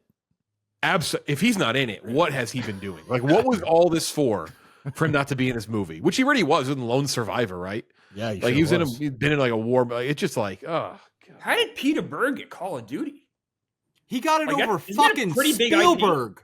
Yeah, they turned Spielberg down like a year ago for this. That's right. And they gave it to Peter Berg, who is a okay director. But what are we doing? Is he even? I guess. Yeah, he's serviceable. He's done some okay movies. I don't know. Peter Berg's fine. I think these are two guys where the studio tells them what they want, and they'll go do that. I mean, Taylor Sheridan got like $800 million in this deal he just signed. So, like, this is his dream project. He has not done a movie without Mark Wahlberg since Battleship in 2012. I mean, look, you got to hit your Spencer wagon. Confidential, Mile 22, Patriots Day, Deepwater Horizon, Lone Survivor. What a list. Oh, that's not a great stretch. What a list. Did Hancock in 2008, The Kingdom in 2007, Friday Night Lights in 2004, which is also has a lot of sentimental meaning to me. It's a kid with high school in Texas, but also a fantastic book. Right, I was like, great script, great book, like great material. Yeah, he did a good job. He did a good job. Before that, did The Rundown. I like the Rundown. Yeah. What a that many Mark Wahlberg movies. Oh my God. I'm gonna need to dial back my Peter Berg praise. He's an adequate director. Let me demote him a little bit. You put him above Spielberg or no? No, just below. It's close. Jeez. The thing is, this movie will make $1 billion. Oh yeah. Like, there's no question. Call of Duty. Yeah, huge, right? Yeah, huge audience. But wouldn't you want someone better in charge? Or like you said, unless it's just a studio-driven thing where you just want someone who's gonna like just. Wasn't fucking Taylor Sheridan just write and direct it? Yeah. He did Wind River, which I thought was pretty well directed, to be honest. I think Wind River's a really good movie. Yeah, I agree. Yeah, he did direct Wind River. That is right. I do apologize to him. I forgot he directed Wind River. That is right. Which was great, but since then he just hasn't found that touch. Has anyone here watched any of his shows? Like any of them? I've seen a little bit of like a couple things here and there. Kingstown, Tulsa. I watched the first season of maybe 2 Yellowstone. It was like first couple seasons was kind of what we were saying about the calling. It's a good trashy dumb shit, but then it just got ludicrous, like just nuts. I tried Yellowstone for a couple episodes. I'm like, I just tapped out. This isn't for me. Would you watch 1823, the prequel with Harrison Ford? I haven't seen that one yet. No. Missed that one. I'm not. Oh God. Anyway, moving on to movies that are coming out. First reactions for Predator Badlands. People seem to like it. A lot of action. Some say it's pretty funny. It's like a buddy movie, so we're seeing that this weekend. Yep. The other one, Wicked for Good. People are saying it's going to eclipse the first movie's box office. I think that's going to happen. Insane marketing for this movie, by the way. Just like everything. I was in a grocery store yesterday. Swiffers, fucking candles, broom. It is same as last year. It was crazy. Yeah, it is. But the reactions are very positive. It is a first reaction, but the fact that they're lifting that embargo a month early, they must think they have something that can contend. Because I'm like, the bet's in already for Ariana Grande for me to win Best Supporting Actress. I think it's kind of a weaker field this year. And I think if she has a good performance, a good original song, I think they're going to dunk it home to have her win. Because I think Arrivo is just going to be too hard for her to win that category. So I do think Ariana Grande is going to win. I don't think Wicked for Good is going to win Best Picture, but I will say, given what's kind of out, you had a smaller movie win last year. You're going to have Hamnet. You're going to have One Battle After Another. Sinners is definitely still going to steal some votes. Marty Supreme, like the fact that like a big movie with a lot of buzz behind it, like I'm not saying to win, but like it's definitely one of those ones where we talked about it last year. I think it's a dark horse again for like don't count it out. Like take it serious, right? Like I just think it's one of those big blockbusters. Like take this movie seriously because there is going to be, if it's good, it's all you're going to hear about the rest of the year, for sure. You really think it has a shot in Best Picture? There is no clear favorite. There's no clear favorite. You had a small movie last year. You have, again, I'm going to go through those movies. Hamnet, Sinners, Marty Supreme, One Battle After Another. That's 4 movies that are all going to potentially get votes. I'm just saying, if this is good, the Academy historically has a liking for movies like this, for musicals, for stuff like this. It will get nominated for sure. 100% getting nominated for Best Picture. I'm not saying it's going to win. I'm just saying, don't rule it out as it definitely has a if chance. certain things shake the right way. There's not a that's the thing is there's not a clear favorite. I don't think there's going to be a clear favorite. I really don't. I mean, Avatar will get nominated. Yeah, probably. Siphon some of the big movie votes from. Maybe Sinners was a huge hit too. It was. So maybe, yeah. But I mean, I think there's a chance for a movie like this with this Academy. In a year where everything gets split, it could definitely sneak. If it's good, it could really good. It could sneak in. Again, I'm not. Will I bet it to win? No, probably not. But I'm just saying, don't be surprised if we're sitting here in, January, February, being like, oh wow, those odds are kind of surprising. Those odds are not as long as I thought they would be. Especially if it's good, because they would not have lifted the embargo on this that early if they didn't think they had something that's going to make some fucking noise. So, have supporting actor odds changed at all? Is Coleman Domingo rising? He's the favorite now. Yeah, he's the favorite. Yeah, Coleman Domingo, he's the favorite. Also, you probably know more about this, but the soundtrack on this second movie has been talked about ever since the first one. Apparently, all the good songs were in the first one, but are they adding? Did I hear this right? They're adding quite a few songs, original songs that were never in the play, right? There are 2 original songs that are going to be added to this movie. I mean, they're going to need to bump up the runtime. If you watch the musical, it is a long musical, but still, that second half is not terribly long. The song "For Good" is a favorite, but that's obviously what the movie's fucking titled after. But Arrivo and Grande both have original songs, which are probably going to get nominated. And guess what? They're probably not going to fucking win. Ironically, after all this said and done, because I don't know what's going to be K-pop Demon Hunters. That's absolutely going to win those awards. That is fucking. You guys see Halloween costumes? That movie's a fucking revolution. So. Yeah, Oscar stuff starting to heat up a little bit. House of Dynamite. Did you guys see this? Catherine Bigelow gave some thoughts on House of Dynamite. She said she wanted the audience to leave the theater thinking, what do we do now? I mean, I guess she was successful. I wasn't really sure what I was supposed to do after I saw it. So I guess. I think we say this last one. I think I said this. I think I did. If I did, I apologize. We could cast American actors in these roles, right? Did I say that last week? It does fucking annoy me a little bit. I hate to do this, but Jared Harris is way too British to be playing anybody British. Insanely British. I thought he was grew up in Britain and he just moved to America. It's nuts. The 3 lead characters, or 3 of the 4, are British. I don't really understand it. I always say, I think you and I talked about this recently. I'll say it on here. I always respected the Harry Potter franchise for refusing to cast Americans. Oh, yeah. Only European people. Let's get a little more of that. Shout out to John Lithgow for being cast as Dumbledore. Shout out to him. I said he's the crossover, the Crown and Harry Potter. He did both. It's amazing. He's the one we got. He's our Christian Bale. He can really nail a British accent. Yeah. The Pentagon hit back as well, saying that it's bullshit. That it's not realistic, that if that situation happened, we'd have a much bigger chance. And just they kind of talked about all of that. Apparently, the Pentagon was not consulted. Noah Oppenheim said he consulted some experts, though. I think Noah Oppenheim, you were great at being a news director, buddy. Get back to news. Yeah, go away. Go back. go back to news. Leave me alone. And then finally, this one, Kirk. Uh-oh. I'll let you start on this one. Competing Roadhouse movies. About time. About time. So there's Amazon's still going to make the Gyllenhaal movie, but now Doug Liman, who directed the Gyllenhaal movie for Prime, he wasn't happy. Got the rights. Yeah. And is going to do his own, which will be a follow-up to the original, I believe. Good. Yeah. This character needs more study and more depth. I think there should be a 10, 15 film series on him. It's called Roadhouse: Dylan. Yeah, hell yeah. Let's go. What a title. Is Conor McGregor in both or no? Crossover roles, yeah. I mean, it's so fucking dumb. What is Jake Gyllenhaal doing? I just fucking do something else. Go act in a good movie.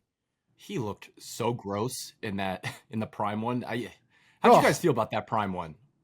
Hated it. I missed it. Yeah, I don't like it. Hated it. I love the original. Hated it. Fucking hated it. All right, what have we been watching these last week or so? Kirk, anything you've seen? Well, I know we haven't talked about it. I'm sure we will. I saw Blue Moon. And I will say it's,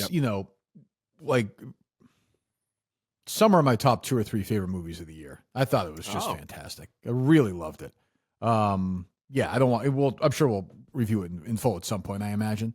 But Ethan Hawke has to be on that list too. Like, just has to Yeah. be. He's fucking great in that movie. Like, just an A+ performance, and like also just a great, interesting working director who does does whatever the fuck he wants, all kinds of crazy shit. So it was great to see that. Love it. The minute the movie started, I was in completely. And then I think along with you, Jeff, I saw the first 2 episodes of the It Welcome to Derry. Which I liked episode 1 more than 2. I will say that. Yeah, I've enjoyed it. I'm entertained by It Welcome to Derry. Have you watched it yet, Klemmer? I watched half hour of it, tapped out. I'm like, this is not for me. It is vile. It really is. It was like for shock value. Like it's just, and I like it a lot, which is a shame. Like I feel like it was like over the top sake.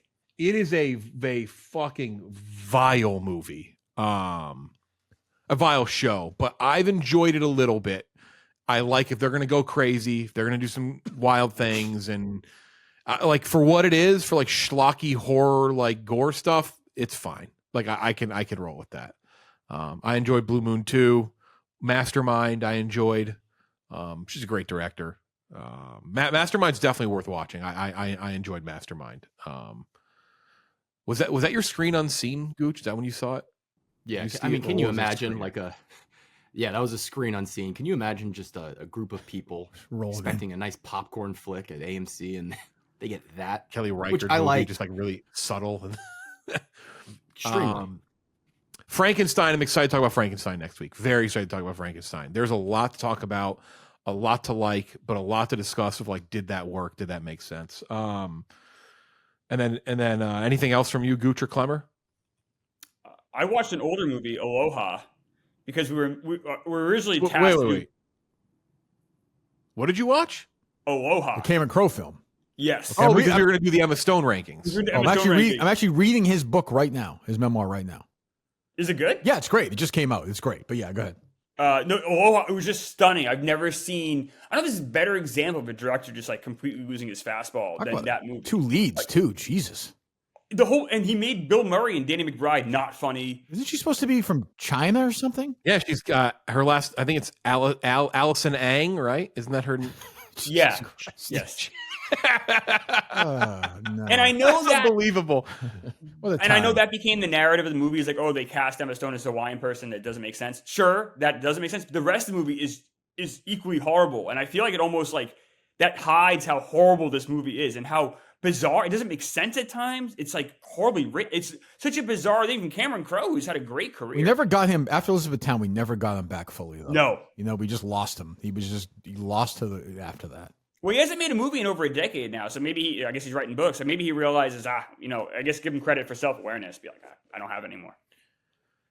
I saw Rental Family by Hikari, the Brendan Fraser movie, which the reports are correct. It is the most TIFF movie, Toronto Film Festival movie. It is schlocky and sentimental. It's delightful. It's enjoyable. Oh, Klemmer's gonna love it then. I might. That's Klemmer's favorite film.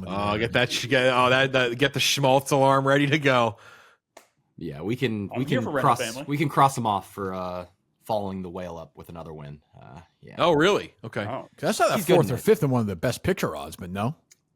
Yeah, I mean he's good in it. It's like the right role for him, where he gets just to be very likable and emotional, but it's not the right movie at all for him to win. Before we go to our rankings here at the end, I'll throw off some movies. I got the Criterion Flash list. I got a lot of movies. A24 movie though, Love Lies Bleeding. Shout out Dave Franco. He has been in some good movies. I thoroughly enjoyed Love Lies Bleeding, so I ended up picking this one up. And then Criterion, Facing the Crowd, Peter Bogdanovich movie, Targets. Got that. Criterion did not have that one. Cassavetes, Husbands, did not have that movie. Definitely pick that one up if you don't have it. Easy Rider. Hell yeah. I was shocked I didn't have Easy Rider. What's that for, Klemmer? I don't like that movie. What? Oh, really? Don't like Easy Rider. Speaking of Guillermo del Toro, Nightmare Alley. Sleepers, yeah. Which got a Best Picture nomination. I like Sleepers too. Nightmare Alley, I like. Yeah, it's right. Best Picture. In the Heat of the Night, Sidney Poitier. There you go. We also got Altered States. Denzel movie, Blue Devil in a Blue Dress. That's a good movie. Did not have that one. John Wayne movie, didn't have any of these. Got Red River. Fucking awesome. Criterion, awesome. Watch this day. I got it. And then Steelbook Shin Godzilla looks fucking awesome. Looks fucking fantastic if you like good Steelbook. So, yeah, I got a bunch of movies, ripped through a couple of them, and also our favorite, All the President's Men, finally getting a 4K release coming out. Oh, let's go. Huge. Because I'll tell you what, the Blu-ray is a bad transfer.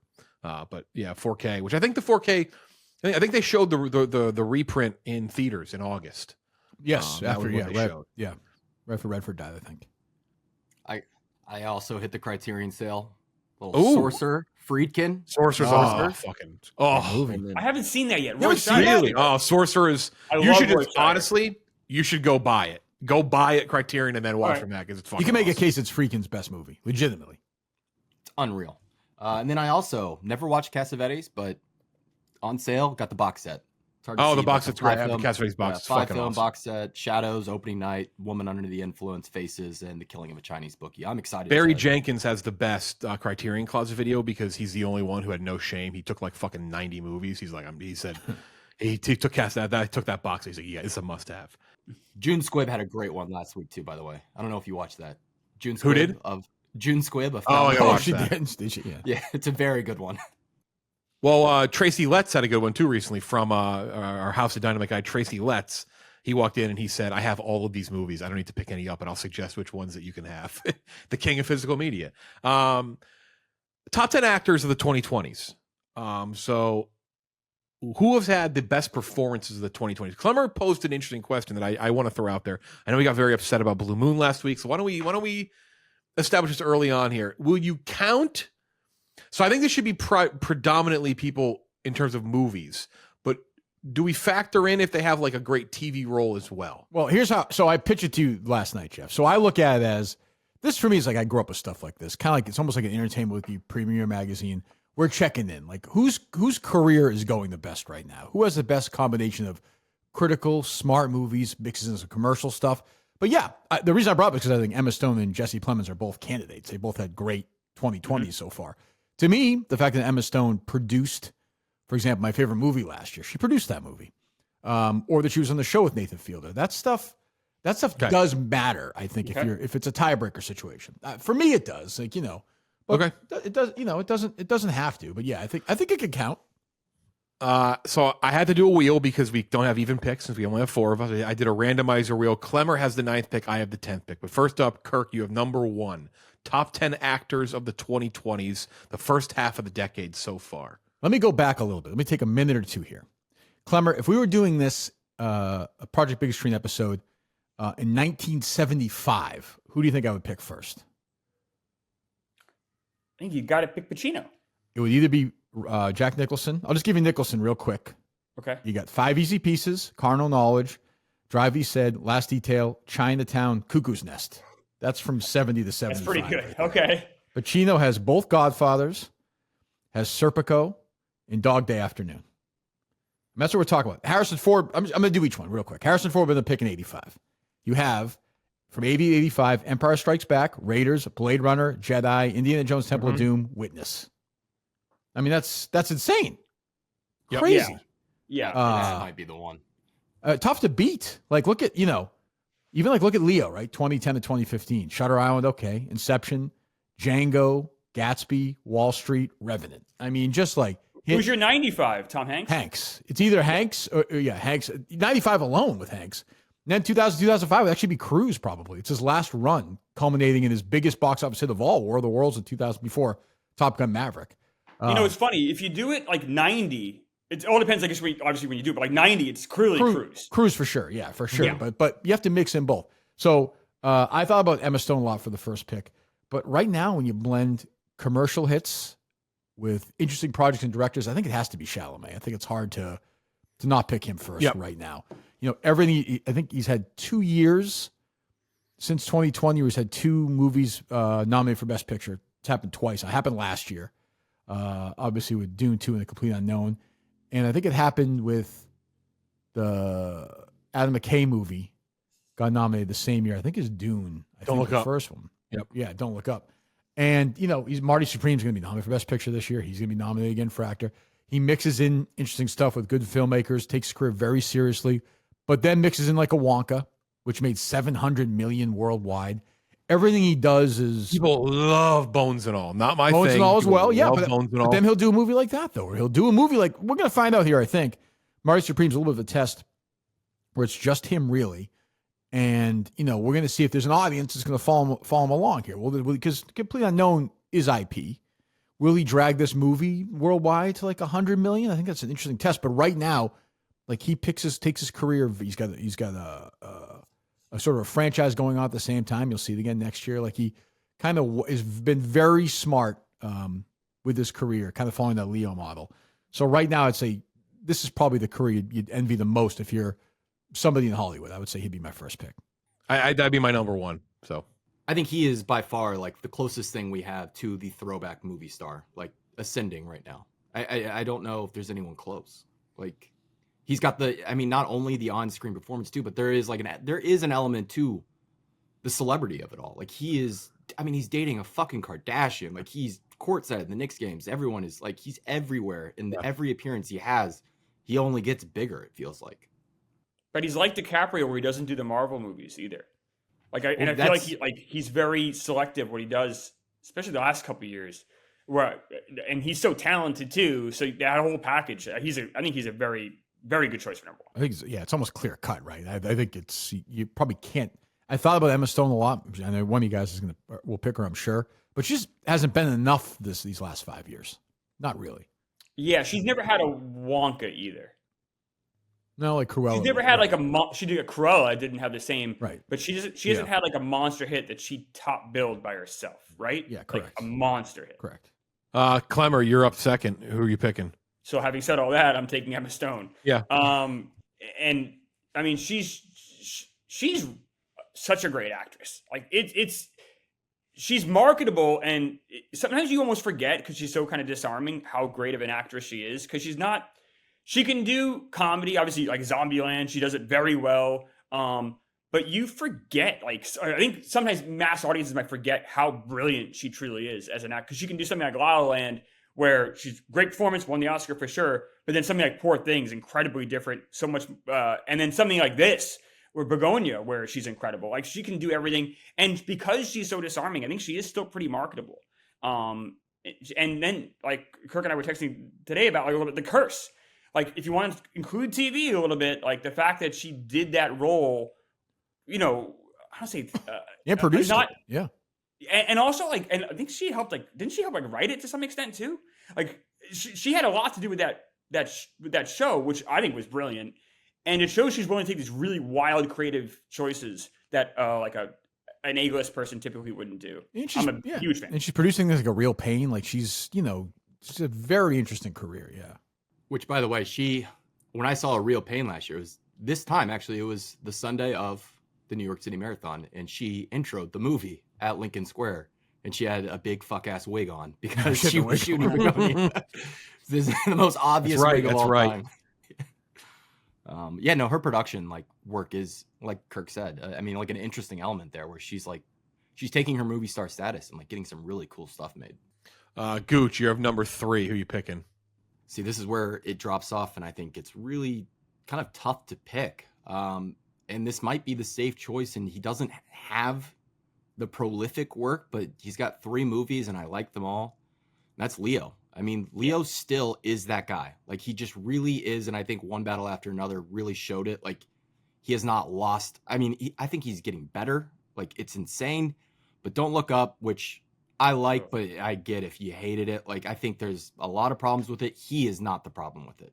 Killers of the Flower Moon, he's fantastic in it. And then One Battle After Another. That's just a movie that does not make, what is it at, $100 million now? $200 million? It does not get to these numbers without him and how good he is. Like, he's the highest paid guy in Hollywood for a reason. Like, he's everything he's billed as. Yeah, I think this one too, again, Kirk talked about it in the review, is like, you talk about too, is like how few guys can take that position of like the guy, but also kind of set aside a little bit in a movie like that and do something different and do a flower move, but then turn around and do a One Battle After Another. It is fascinating. It is like pretty unbelievable. I'm always amazed that he's still a huge star, but yet is basically spent the last 10 years playing sort of ugly, stupid guys. Like, he's just run away from it. Like, in audiences, like, Flower Moon made, like, I don't know, whatever, 70, 80 million worldwide. Like, if anybody else is starring in that movie, it makes like, I know Scorsese directed it, so it probably makes half. Same with this, like maybe it makes half more like that. I don't think there's anybody else in this generation you can say that about. Nobody. Like he's still, that's why for me, like you can put him at number one still. Like he still matters. His next movie will matter. That final episode, by the way, of the Scorsese doc was like, it was almost less about Scorsese. It was more about like Leo saving his career. And like the way Scorsese talks about him, I mean, he's like, he has no fear. Like he's never seen an actor that just like legit will go to places that like anywhere you want him to go, he'll go. No, he's just great. Yeah, because Scorsese was like I think he just what was the one, which I don't hate, the one with Nicolas Cage. He's the ambulance driver. Bringing Out the Dead. Right. Like, I mean, he was kind of, for him, sort of lost a little bit. And Leo, like, you know, obviously with a great collaboration, but yeah, for sure, he's been huge for him. So I think it's a little tough after kind of like the top 3 or 4. I think you can kind of go in many different directions. And he's kind of been in stuff. My first pick, and the second one is I don't think I think I'm factoring things other than acting for the second one, but I'm going to go with, because he had a big movie in 2020, the only movie released in theaters in 2020, though albeit that was pushed down the fucking pipe by Christopher Nolan. But then he's in the Batman. He's just in Mickey 17 on his own, and he's turned his career around these last 5 years. And what he's done the last 5 years in The Lighthouse, if he had The Lighthouse in the 2020s, I'd say like this guy's easy number, like probably top 2 for me, but I'll put him comfortably at 4, and that's Robert Pattinson. I think what he's done with his career since Twilight is one of the most unbelievable turnarounds in terms of how the public perceives him. And he could have had the Batman if things had worked out. He could have had 2 Batmans in the first 5 years of this decade as well. He's going to be in the Odyssey next year. He's going to be in Dune Part 3 next year as well. It is pretty crazy. Like he is just up, up, up. And that's not even counting the fact that there's going to be another Batman movie down the road. So yeah, I'll put Pattinson at number 4. And I think at this point, when he was cast, I think there was a lot of like, yeah, you know what? He's got the skill. He can be Batman. And like, it's crazy looking back on when people talked about his casting. Now it's like, you wouldn't even have batted an eye at that point. You'd have been like, oh, of course this guy's going to crush it. So yeah, I have him there. I don't know if you guys agree. I looked at him too for my second pick. I had him on the list for sure. Like he takes his career very seriously.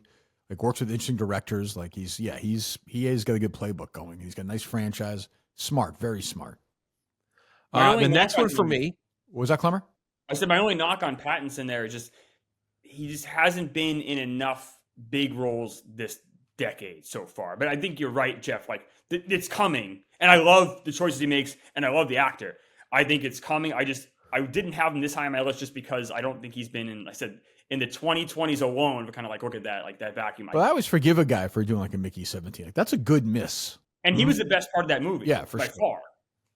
That's what I was going to say. Like, I haven't loved everything he's done, but he is like across the board only working with just fantastic directors. Like he's across the board. Next one's tough because there's a couple on there, but I don't think this might be controversial, but you can't tell. And this is more of a influence on movies. I don't think you can tell the story of the 2020s movies without putting Tom Cruise on this list. Oh, so this is what I like. This is why we're putting this list together. Here we go. Right. You can't. Like Dead Reckoning, Final Reckoning, did they hit as much as the previous? No. But like this is really about one movie. It's just you can't. You're right. It's Top Gun. You can't tell the story of this decade, and you won't be able to in 5 years, no matter what happens in these next 5 years. The top 5 anything of this decade, Top Gun will be included. I just don't like him showing up to premieres, him going to movies, being like, I like popcorn. Why? We love to make fun of it too, and I love Tom Cruise. It's like, all right, it's like him saying that The Flash was great, a mistake on his part. Right. That was not a good move. But like it's ballerina. Right. There's just an influence that I just think is. There's a couple other people that I probably put here for which went like performance, but like there's just something to the weight of him that like he's just there. He has to be. Yeah, I mean it's such sequel fatigue with him but like it's actually good. I just wrote him off because I didn't think of him because of that, but I think it's fair. Like you absolutely cannot tell the story of COVID post-COVID without Top Gun Maverick. It made $1.5 billion and was nominated for Best Picture. It was all because of him. He's made 3 really good movies that I really enjoyed this decade. Like and if we're talking about like just bankability, like he's still obviously can get anything he wants made still. So like, I think he's a perfectly valid guy to have on the list. And I think the crazy thing is, you have him at 5 here. We come back 5 years from now, I think he's going to be in the top 3. I think his next 5 years are going to be very interesting and filled with. I mean, he's got a movie coming out next year with Iñárritu that sounds just amazing. He's playing like a megalomaniac billionaire who thinks he's the only person who can save the world. Like that is what Tom Cruise needs to be doing. And I think he's about to just pop off in a way that like he did in the 90s. Like, I think he's about to go on a run. Big bounce back spot too for Iñárritu too. He needs it. Yeah. You just can't escape him. Like if we did this list, 10 years ago, maybe 20 years ago, definitely 30 years ago, definitely 40 years ago, he'd done Risky Business. He was about to do Top Gun. Like he can't, it's unbelievable. Probably right. 10 years now, probably still be around. It's nuts. Gooch, number 6. I'll go with his Top Gun Maverick co-star, Glenn Powell, who has done since Maverick. He did Devotion, which was another plane movie, which I actually liked quite a bit. He did Hitman, which I loved. I think it's one of the better Netflix releases, and he co-wrote that. Anyone But You is a commercial like success. I like it a lot. I get why people are like, it's just another rom-com, but like getting a rom-com to $200 million in this day and age is insane. Twisters was a massive hit, and now he's done Chad Powers, which no one's watching it, but I've enjoyed it quite a bit. And he's got The Running Man. In terms of like big movie star, like marketability, like Glenn Powell might be at the top of this list. And let's check back in 2.5 weeks too, because Running Man, if it's really good and if Running Man hits and works and people like it, like it's clear, like, something's there.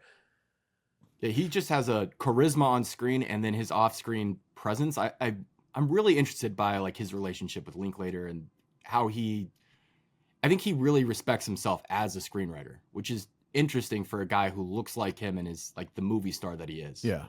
Right. That's the thing. I want to see him go back because he's doing a lot of IP, a lot of existing IP. Like, I want to see him do a little more of that and mix it in. Because I'm not sure where I am with him yet, but like he's off. I don't know if he'll ever win an Oscar. You know what I mean? Like, I don't think he's ever gonna win like the Oscar or like any kind of awards, but we just haven't had this kind of star in a while. It feels like I think they tried to make Chris Pratt that guy, and he just did not have the juice. But I do think Glenn Powell is like that guy. I just haven't seen him be a very good actor yet. He's been fine. Like I'm not like, but as far as like movie star potential or movie star kind of bones right now, yeah, he's one of the it guys for sure. Klemmer, you have 7. I'm gonna go with Colin Farrell. I think he's had just an incredible decade. Now, the last movie just did not work. Wasn't entirely his fault. The movie was just a mess. But when you consider After Yang, his performance in Banshees, and then the Penguin was the best part of Batman to me. And then if we're including TV at all, like what he did in that role, it's so cinematic too. It's like, it's like, basically a movie. To me, that was one of the best shows I've seen this decade. So when you factor all of that in, combine all of that, and I just think he's so talented. Colin Farrell to me is a pretty easy pick here. Yeah, I have no problem with that pick. I actually that would have been a miss for me if I feel like it would have gone right past over my head, because that is absolutely something that should be in the top 10. All great performances, and again, I think you have to include the Penguin. It's a spinoff of a movie. It's HBO, treated like a movie. But even if you don't, I think his role in After Yang, Banshees, and just what he did in the movie Batman is enough. Yeah, agreed. I like that. That's a good pick. Yeah, Kirk. So this guy's always been one of my favorite actors. It was since the first time I saw it, 35 years ago. He's had two box office hits he was first billed in the 2020s, and the third one that he had a small role in that was a hit, and another one coming up. That's Ralph Fiennes, who I think has had a really good, ever since obviously Schindler's and Quiz Show and English Patient. I've been with him. He kind of went away, came back, gone away. And now they figured out what to do with him. And when you get Ralph Fiennes in the right role, you let him go. And he has had a great last 3 or 4 years. I mean, The Menu and Conclave made 130 million worldwide. The Menu made like 90 million worldwide. Obviously, he's in 28 Days in the sequel next year, and I thought he was great in that. And like, I think he's one of the, to me, he's the best actor working who has not won an Academy Award yet. He will one day. and he's gonna keep doing interesting roles. He gets older and older, and he's probably not gonna star in a movie first bill that makes a lot of money ever again. But he's gonna keep working in, I think, good stuff. And I've liked what he's done. I like sort of comeback stories. He's had a good one, so I'm gonna pick him 8th so far this decade. I was afraid he was going to get lost in the shuffle, but he's been incredible this decade for exactly the reasons Kirk said. And you figure Conclave, like his performance in that, and then the Menu, he's the best part. Then we had some issues, but he's so great in both, and to follow that up with such a weird role that we've saw this year, I don't know. I think he's been. You could make a case he's been the best actor this decade if we just take out marketability, just look at acting. He is. We just did a Harry Potter rewatch. He even like fucking Voldemort. He's unbelievable. He's just so good. He gets lost in the role. It's amazing he can play both sides of it still to this day. Like where he can do. I think he could easily do the Voldemort stuff still. Like he has such a gravitas where he can play the villain, but he definitely, as you saw in 28 years later, Conclave. Like he has such a I don't know. He's so emotional. Like as he's aged, he's almost become more. He's so much more tender and like I don't know. His performance. His face is more interesting as an old man. Like he's just like a more interesting. He's just a character actor now. And like he tried to be a star for a little bit, didn't work, and I think he kind of went away and figured it out. So yeah, it's crazy he wasn't a star. Because like look at Quizzo, he's so handsome. Like how did this not work? He's so talented. I don't know where it didn't work. Yeah, Strange Days. He's gorgeous in that movie. He's a great movie too. Yeah. Klemmer, the randomizer, you have one of the extra picks. Who do you have at 9? I'm gonna go with Jesse Plemons. He's just had a fantastic decade. Obviously, Bugonia, the Jane Campion movie. He's incredible, and even like this Civil War. Like he's got a small part in that. By far, the best part, the most electric part of that movie is when he's on screen for those 5 minutes. And then like. What is his potential moving forward? What is like? I'm very excited to see what he does kind of the rest of this decade. It's funny, the joke on him was always he was like Fat Damon. That was always kind of the bust on him, and like he's kind of taken those like roles that you'd expect to see Matt Damon kind of in and take them in, and he kind of goes darker places than Matt Damon ever did. So I've been a huge Jesse Plemons fan since Friday Night Lights, and I love the choices he's making. He's obviously just a brilliant guy. It might be sacrilege to say, since this actor does have a son who's currently working, but for me, he's Philip Seymour Hoffman. Like he's playing Philip Seymour Hoffman's old character in that upcoming Hunger Games thing. He's played Philip Seymour Hoffman's son in a movie. He has that same energy to him where it's like he can do it all. He can do it in the background too, and he can do it as a leading man, I think. It's true. Even like Game Night could have been a role that Philip Seymour Hoffman played, like making fun of himself easily in like 2006 or something, easily. Right. I just hope that we see more of what we saw with Bugonia with Jesse Plemons. Like I just think though, like clearly the guy had like it's just he's so fucking good in it. Always a nomination. Last one's tough. There's a couple people I could have put on here in terms of like the Tom Cruise rule as well. I'll tell you what, you mentioned this movie with, I'm not putting Margot Robbie on here, but A Big Bold Beautiful Journey. I got to get that out of my head because that was just, oh my God. But like, you think about 2020s, Margot Robbie's going to be up there because of Barbie for sure. I think Florence Pugh definitely deserves to be up there as well. She's been in kind of some big things, been in some great roles. I almost put Cillian Murphy just solely because of Oppenheimer, but I'm going to go a little different path. For a movie that I know Kirk and I fucking love. He also won an Oscar. He had probably the best new role in the Spider-Verse movie, and that's Daniel Kaluuya. Yeah, I thought of him. I love Nope. We'll have a Nope debate with Klemmer at some point. Yeah. I love that movie. I liked it a lot. Not as good, yeah. It's not as good as freaking Sleepers. I did not like it as much as Sleepers. That's true. Idiot. So, sorry, it is Signs, part 2. It is not, but go ahead. Anyway, Jeff. What? Don't get bogged down. Let's not get bogged. We'll do this a different time. I get bogged down. He's fucking amazing in that. He's fantastic in Judas and the Black Messiah, which got a little lost due to the weird Oscar kind of like that whole little run. Again, great new role. Has not been anything in a couple years, but what he's been in, he has been fucking dynamite. And again, I think Nope is like up there as anything that's been good in the 2020s. So yeah, I'm going Daniel Kaluuya. I think it's a good pick. I got and though like again, the thing with me was between him and Florence Pugh, but Florence Pugh's been in some stinkers. Yep. Where I don't think he has. So it doesn't count, but Widows, he's so good in that movie. He's fantastic. I think he might be like the most talented guy. I mean, the talent is insane with him. Where's he been? But I don't think he's fucking working anymore. I think he's in a fucking cult. He really isn't. He's in. I looked at him, Jeff. He's got his upcoming movies are a Chris Rock, I think maybe or something, and then he might be in. They were saying a Barney movie, like he's producing the Barney movie. Yeah, like this is like for A24. I don't really understand. So it's weird. It's very strange because his next movie is not until 2027 as of right now, and that's not on screen. That's again in another role, which he was the best new role in the Spider-Verse movie. He was fucking awesome. Oh, he was great. Spider-Punk, yeah. Well, we're talking about movie stars, so can we? I mean, for the discussion, can we bring up voice roles? I think like like Robin Williams. I'm going more performance based on this one. Like I think his performances in the 2020s. I think Nope and Judas and the Black Messiah are as good of 1-2 punch as almost anyone that you can throw up there. But I would count like Robin Williams and Tom Hanks in Toy Story if you're looking at them at the time. I think it's hard though to like. I don't know. You put like Kalu is an incredibly talented actor, but like Nicholas Hoult has had like a much better decade, I think. Than I don't think that's true. No, he won an Oscar. He was in Nope. Like Holt's had a good decade, but much better. Like I don't. I'm also going like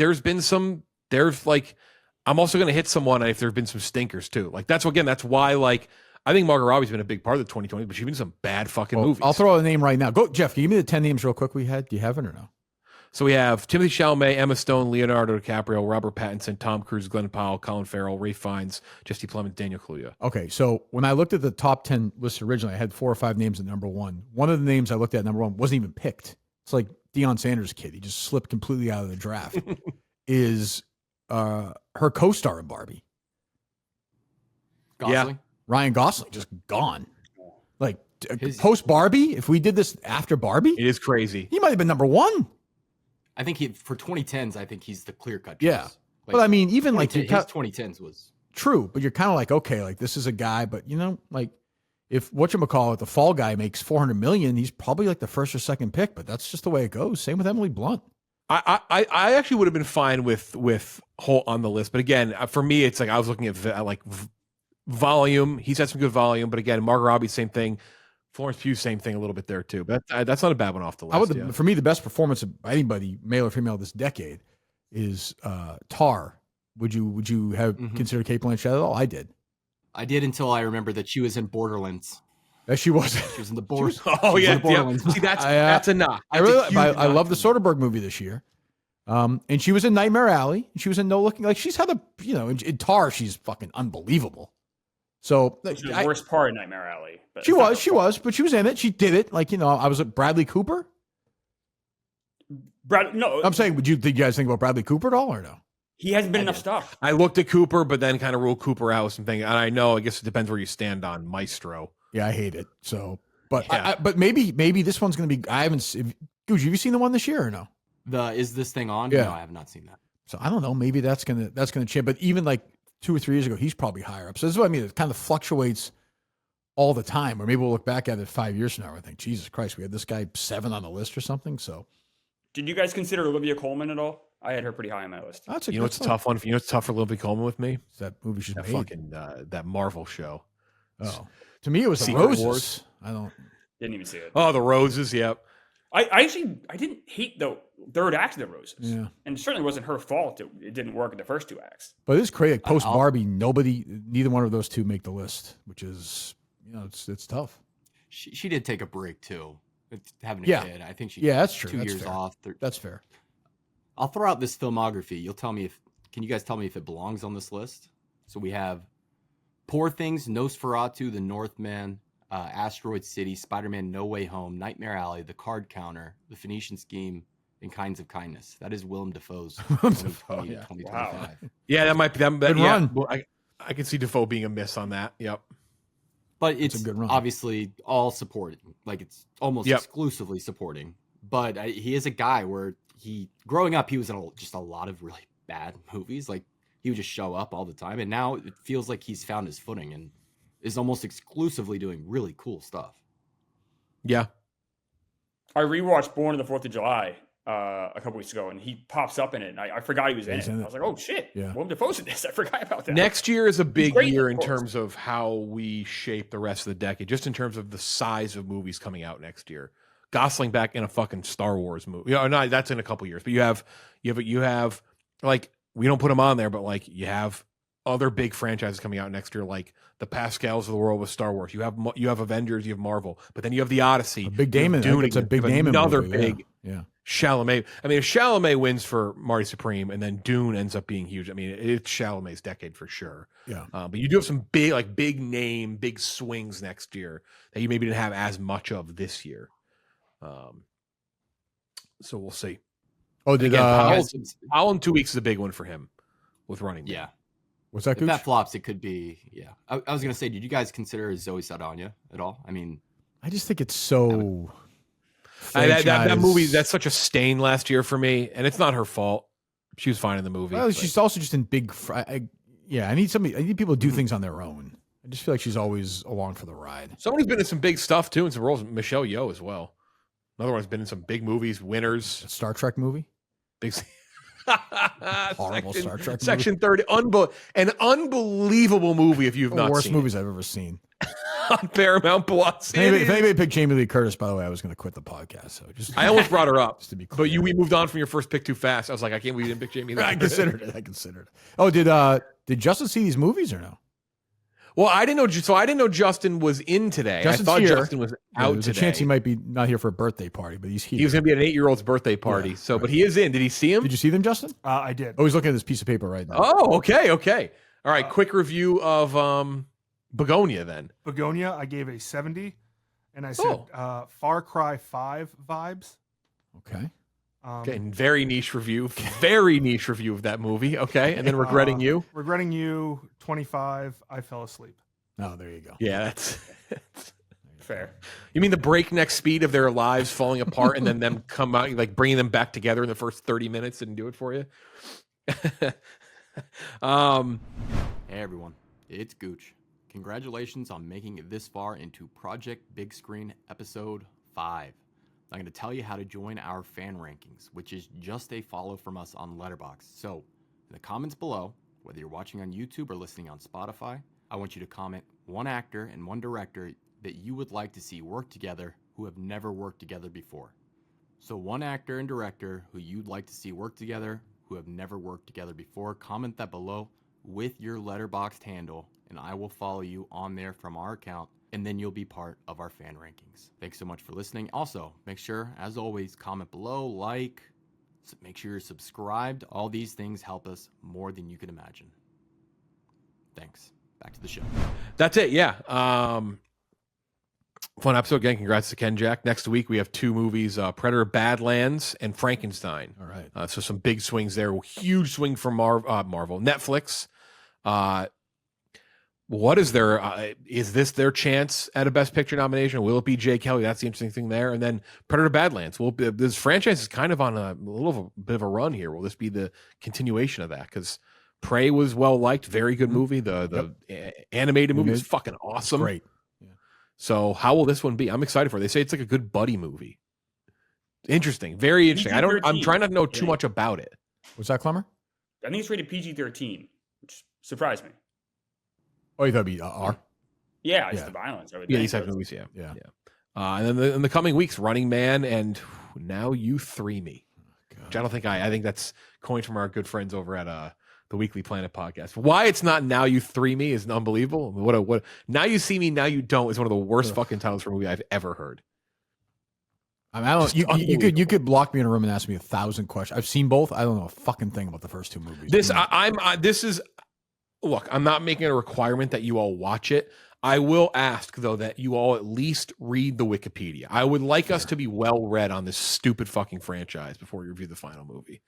Just a little bit of what happened, what's going on. Because they bring character, it's baffling to me. This whole thing blows my mind. Is Morgan Freeman in this? Yes. Oh, he's in the trailer, right? He's in the trailer. Jesus. Was he in jail in the first one? Again, I have no idea. Is it magic? Is it like Harry Potter? It's just plane movies, though. They're great to throw on a plane. Just watch them and you're like, all right, that happened. Wow.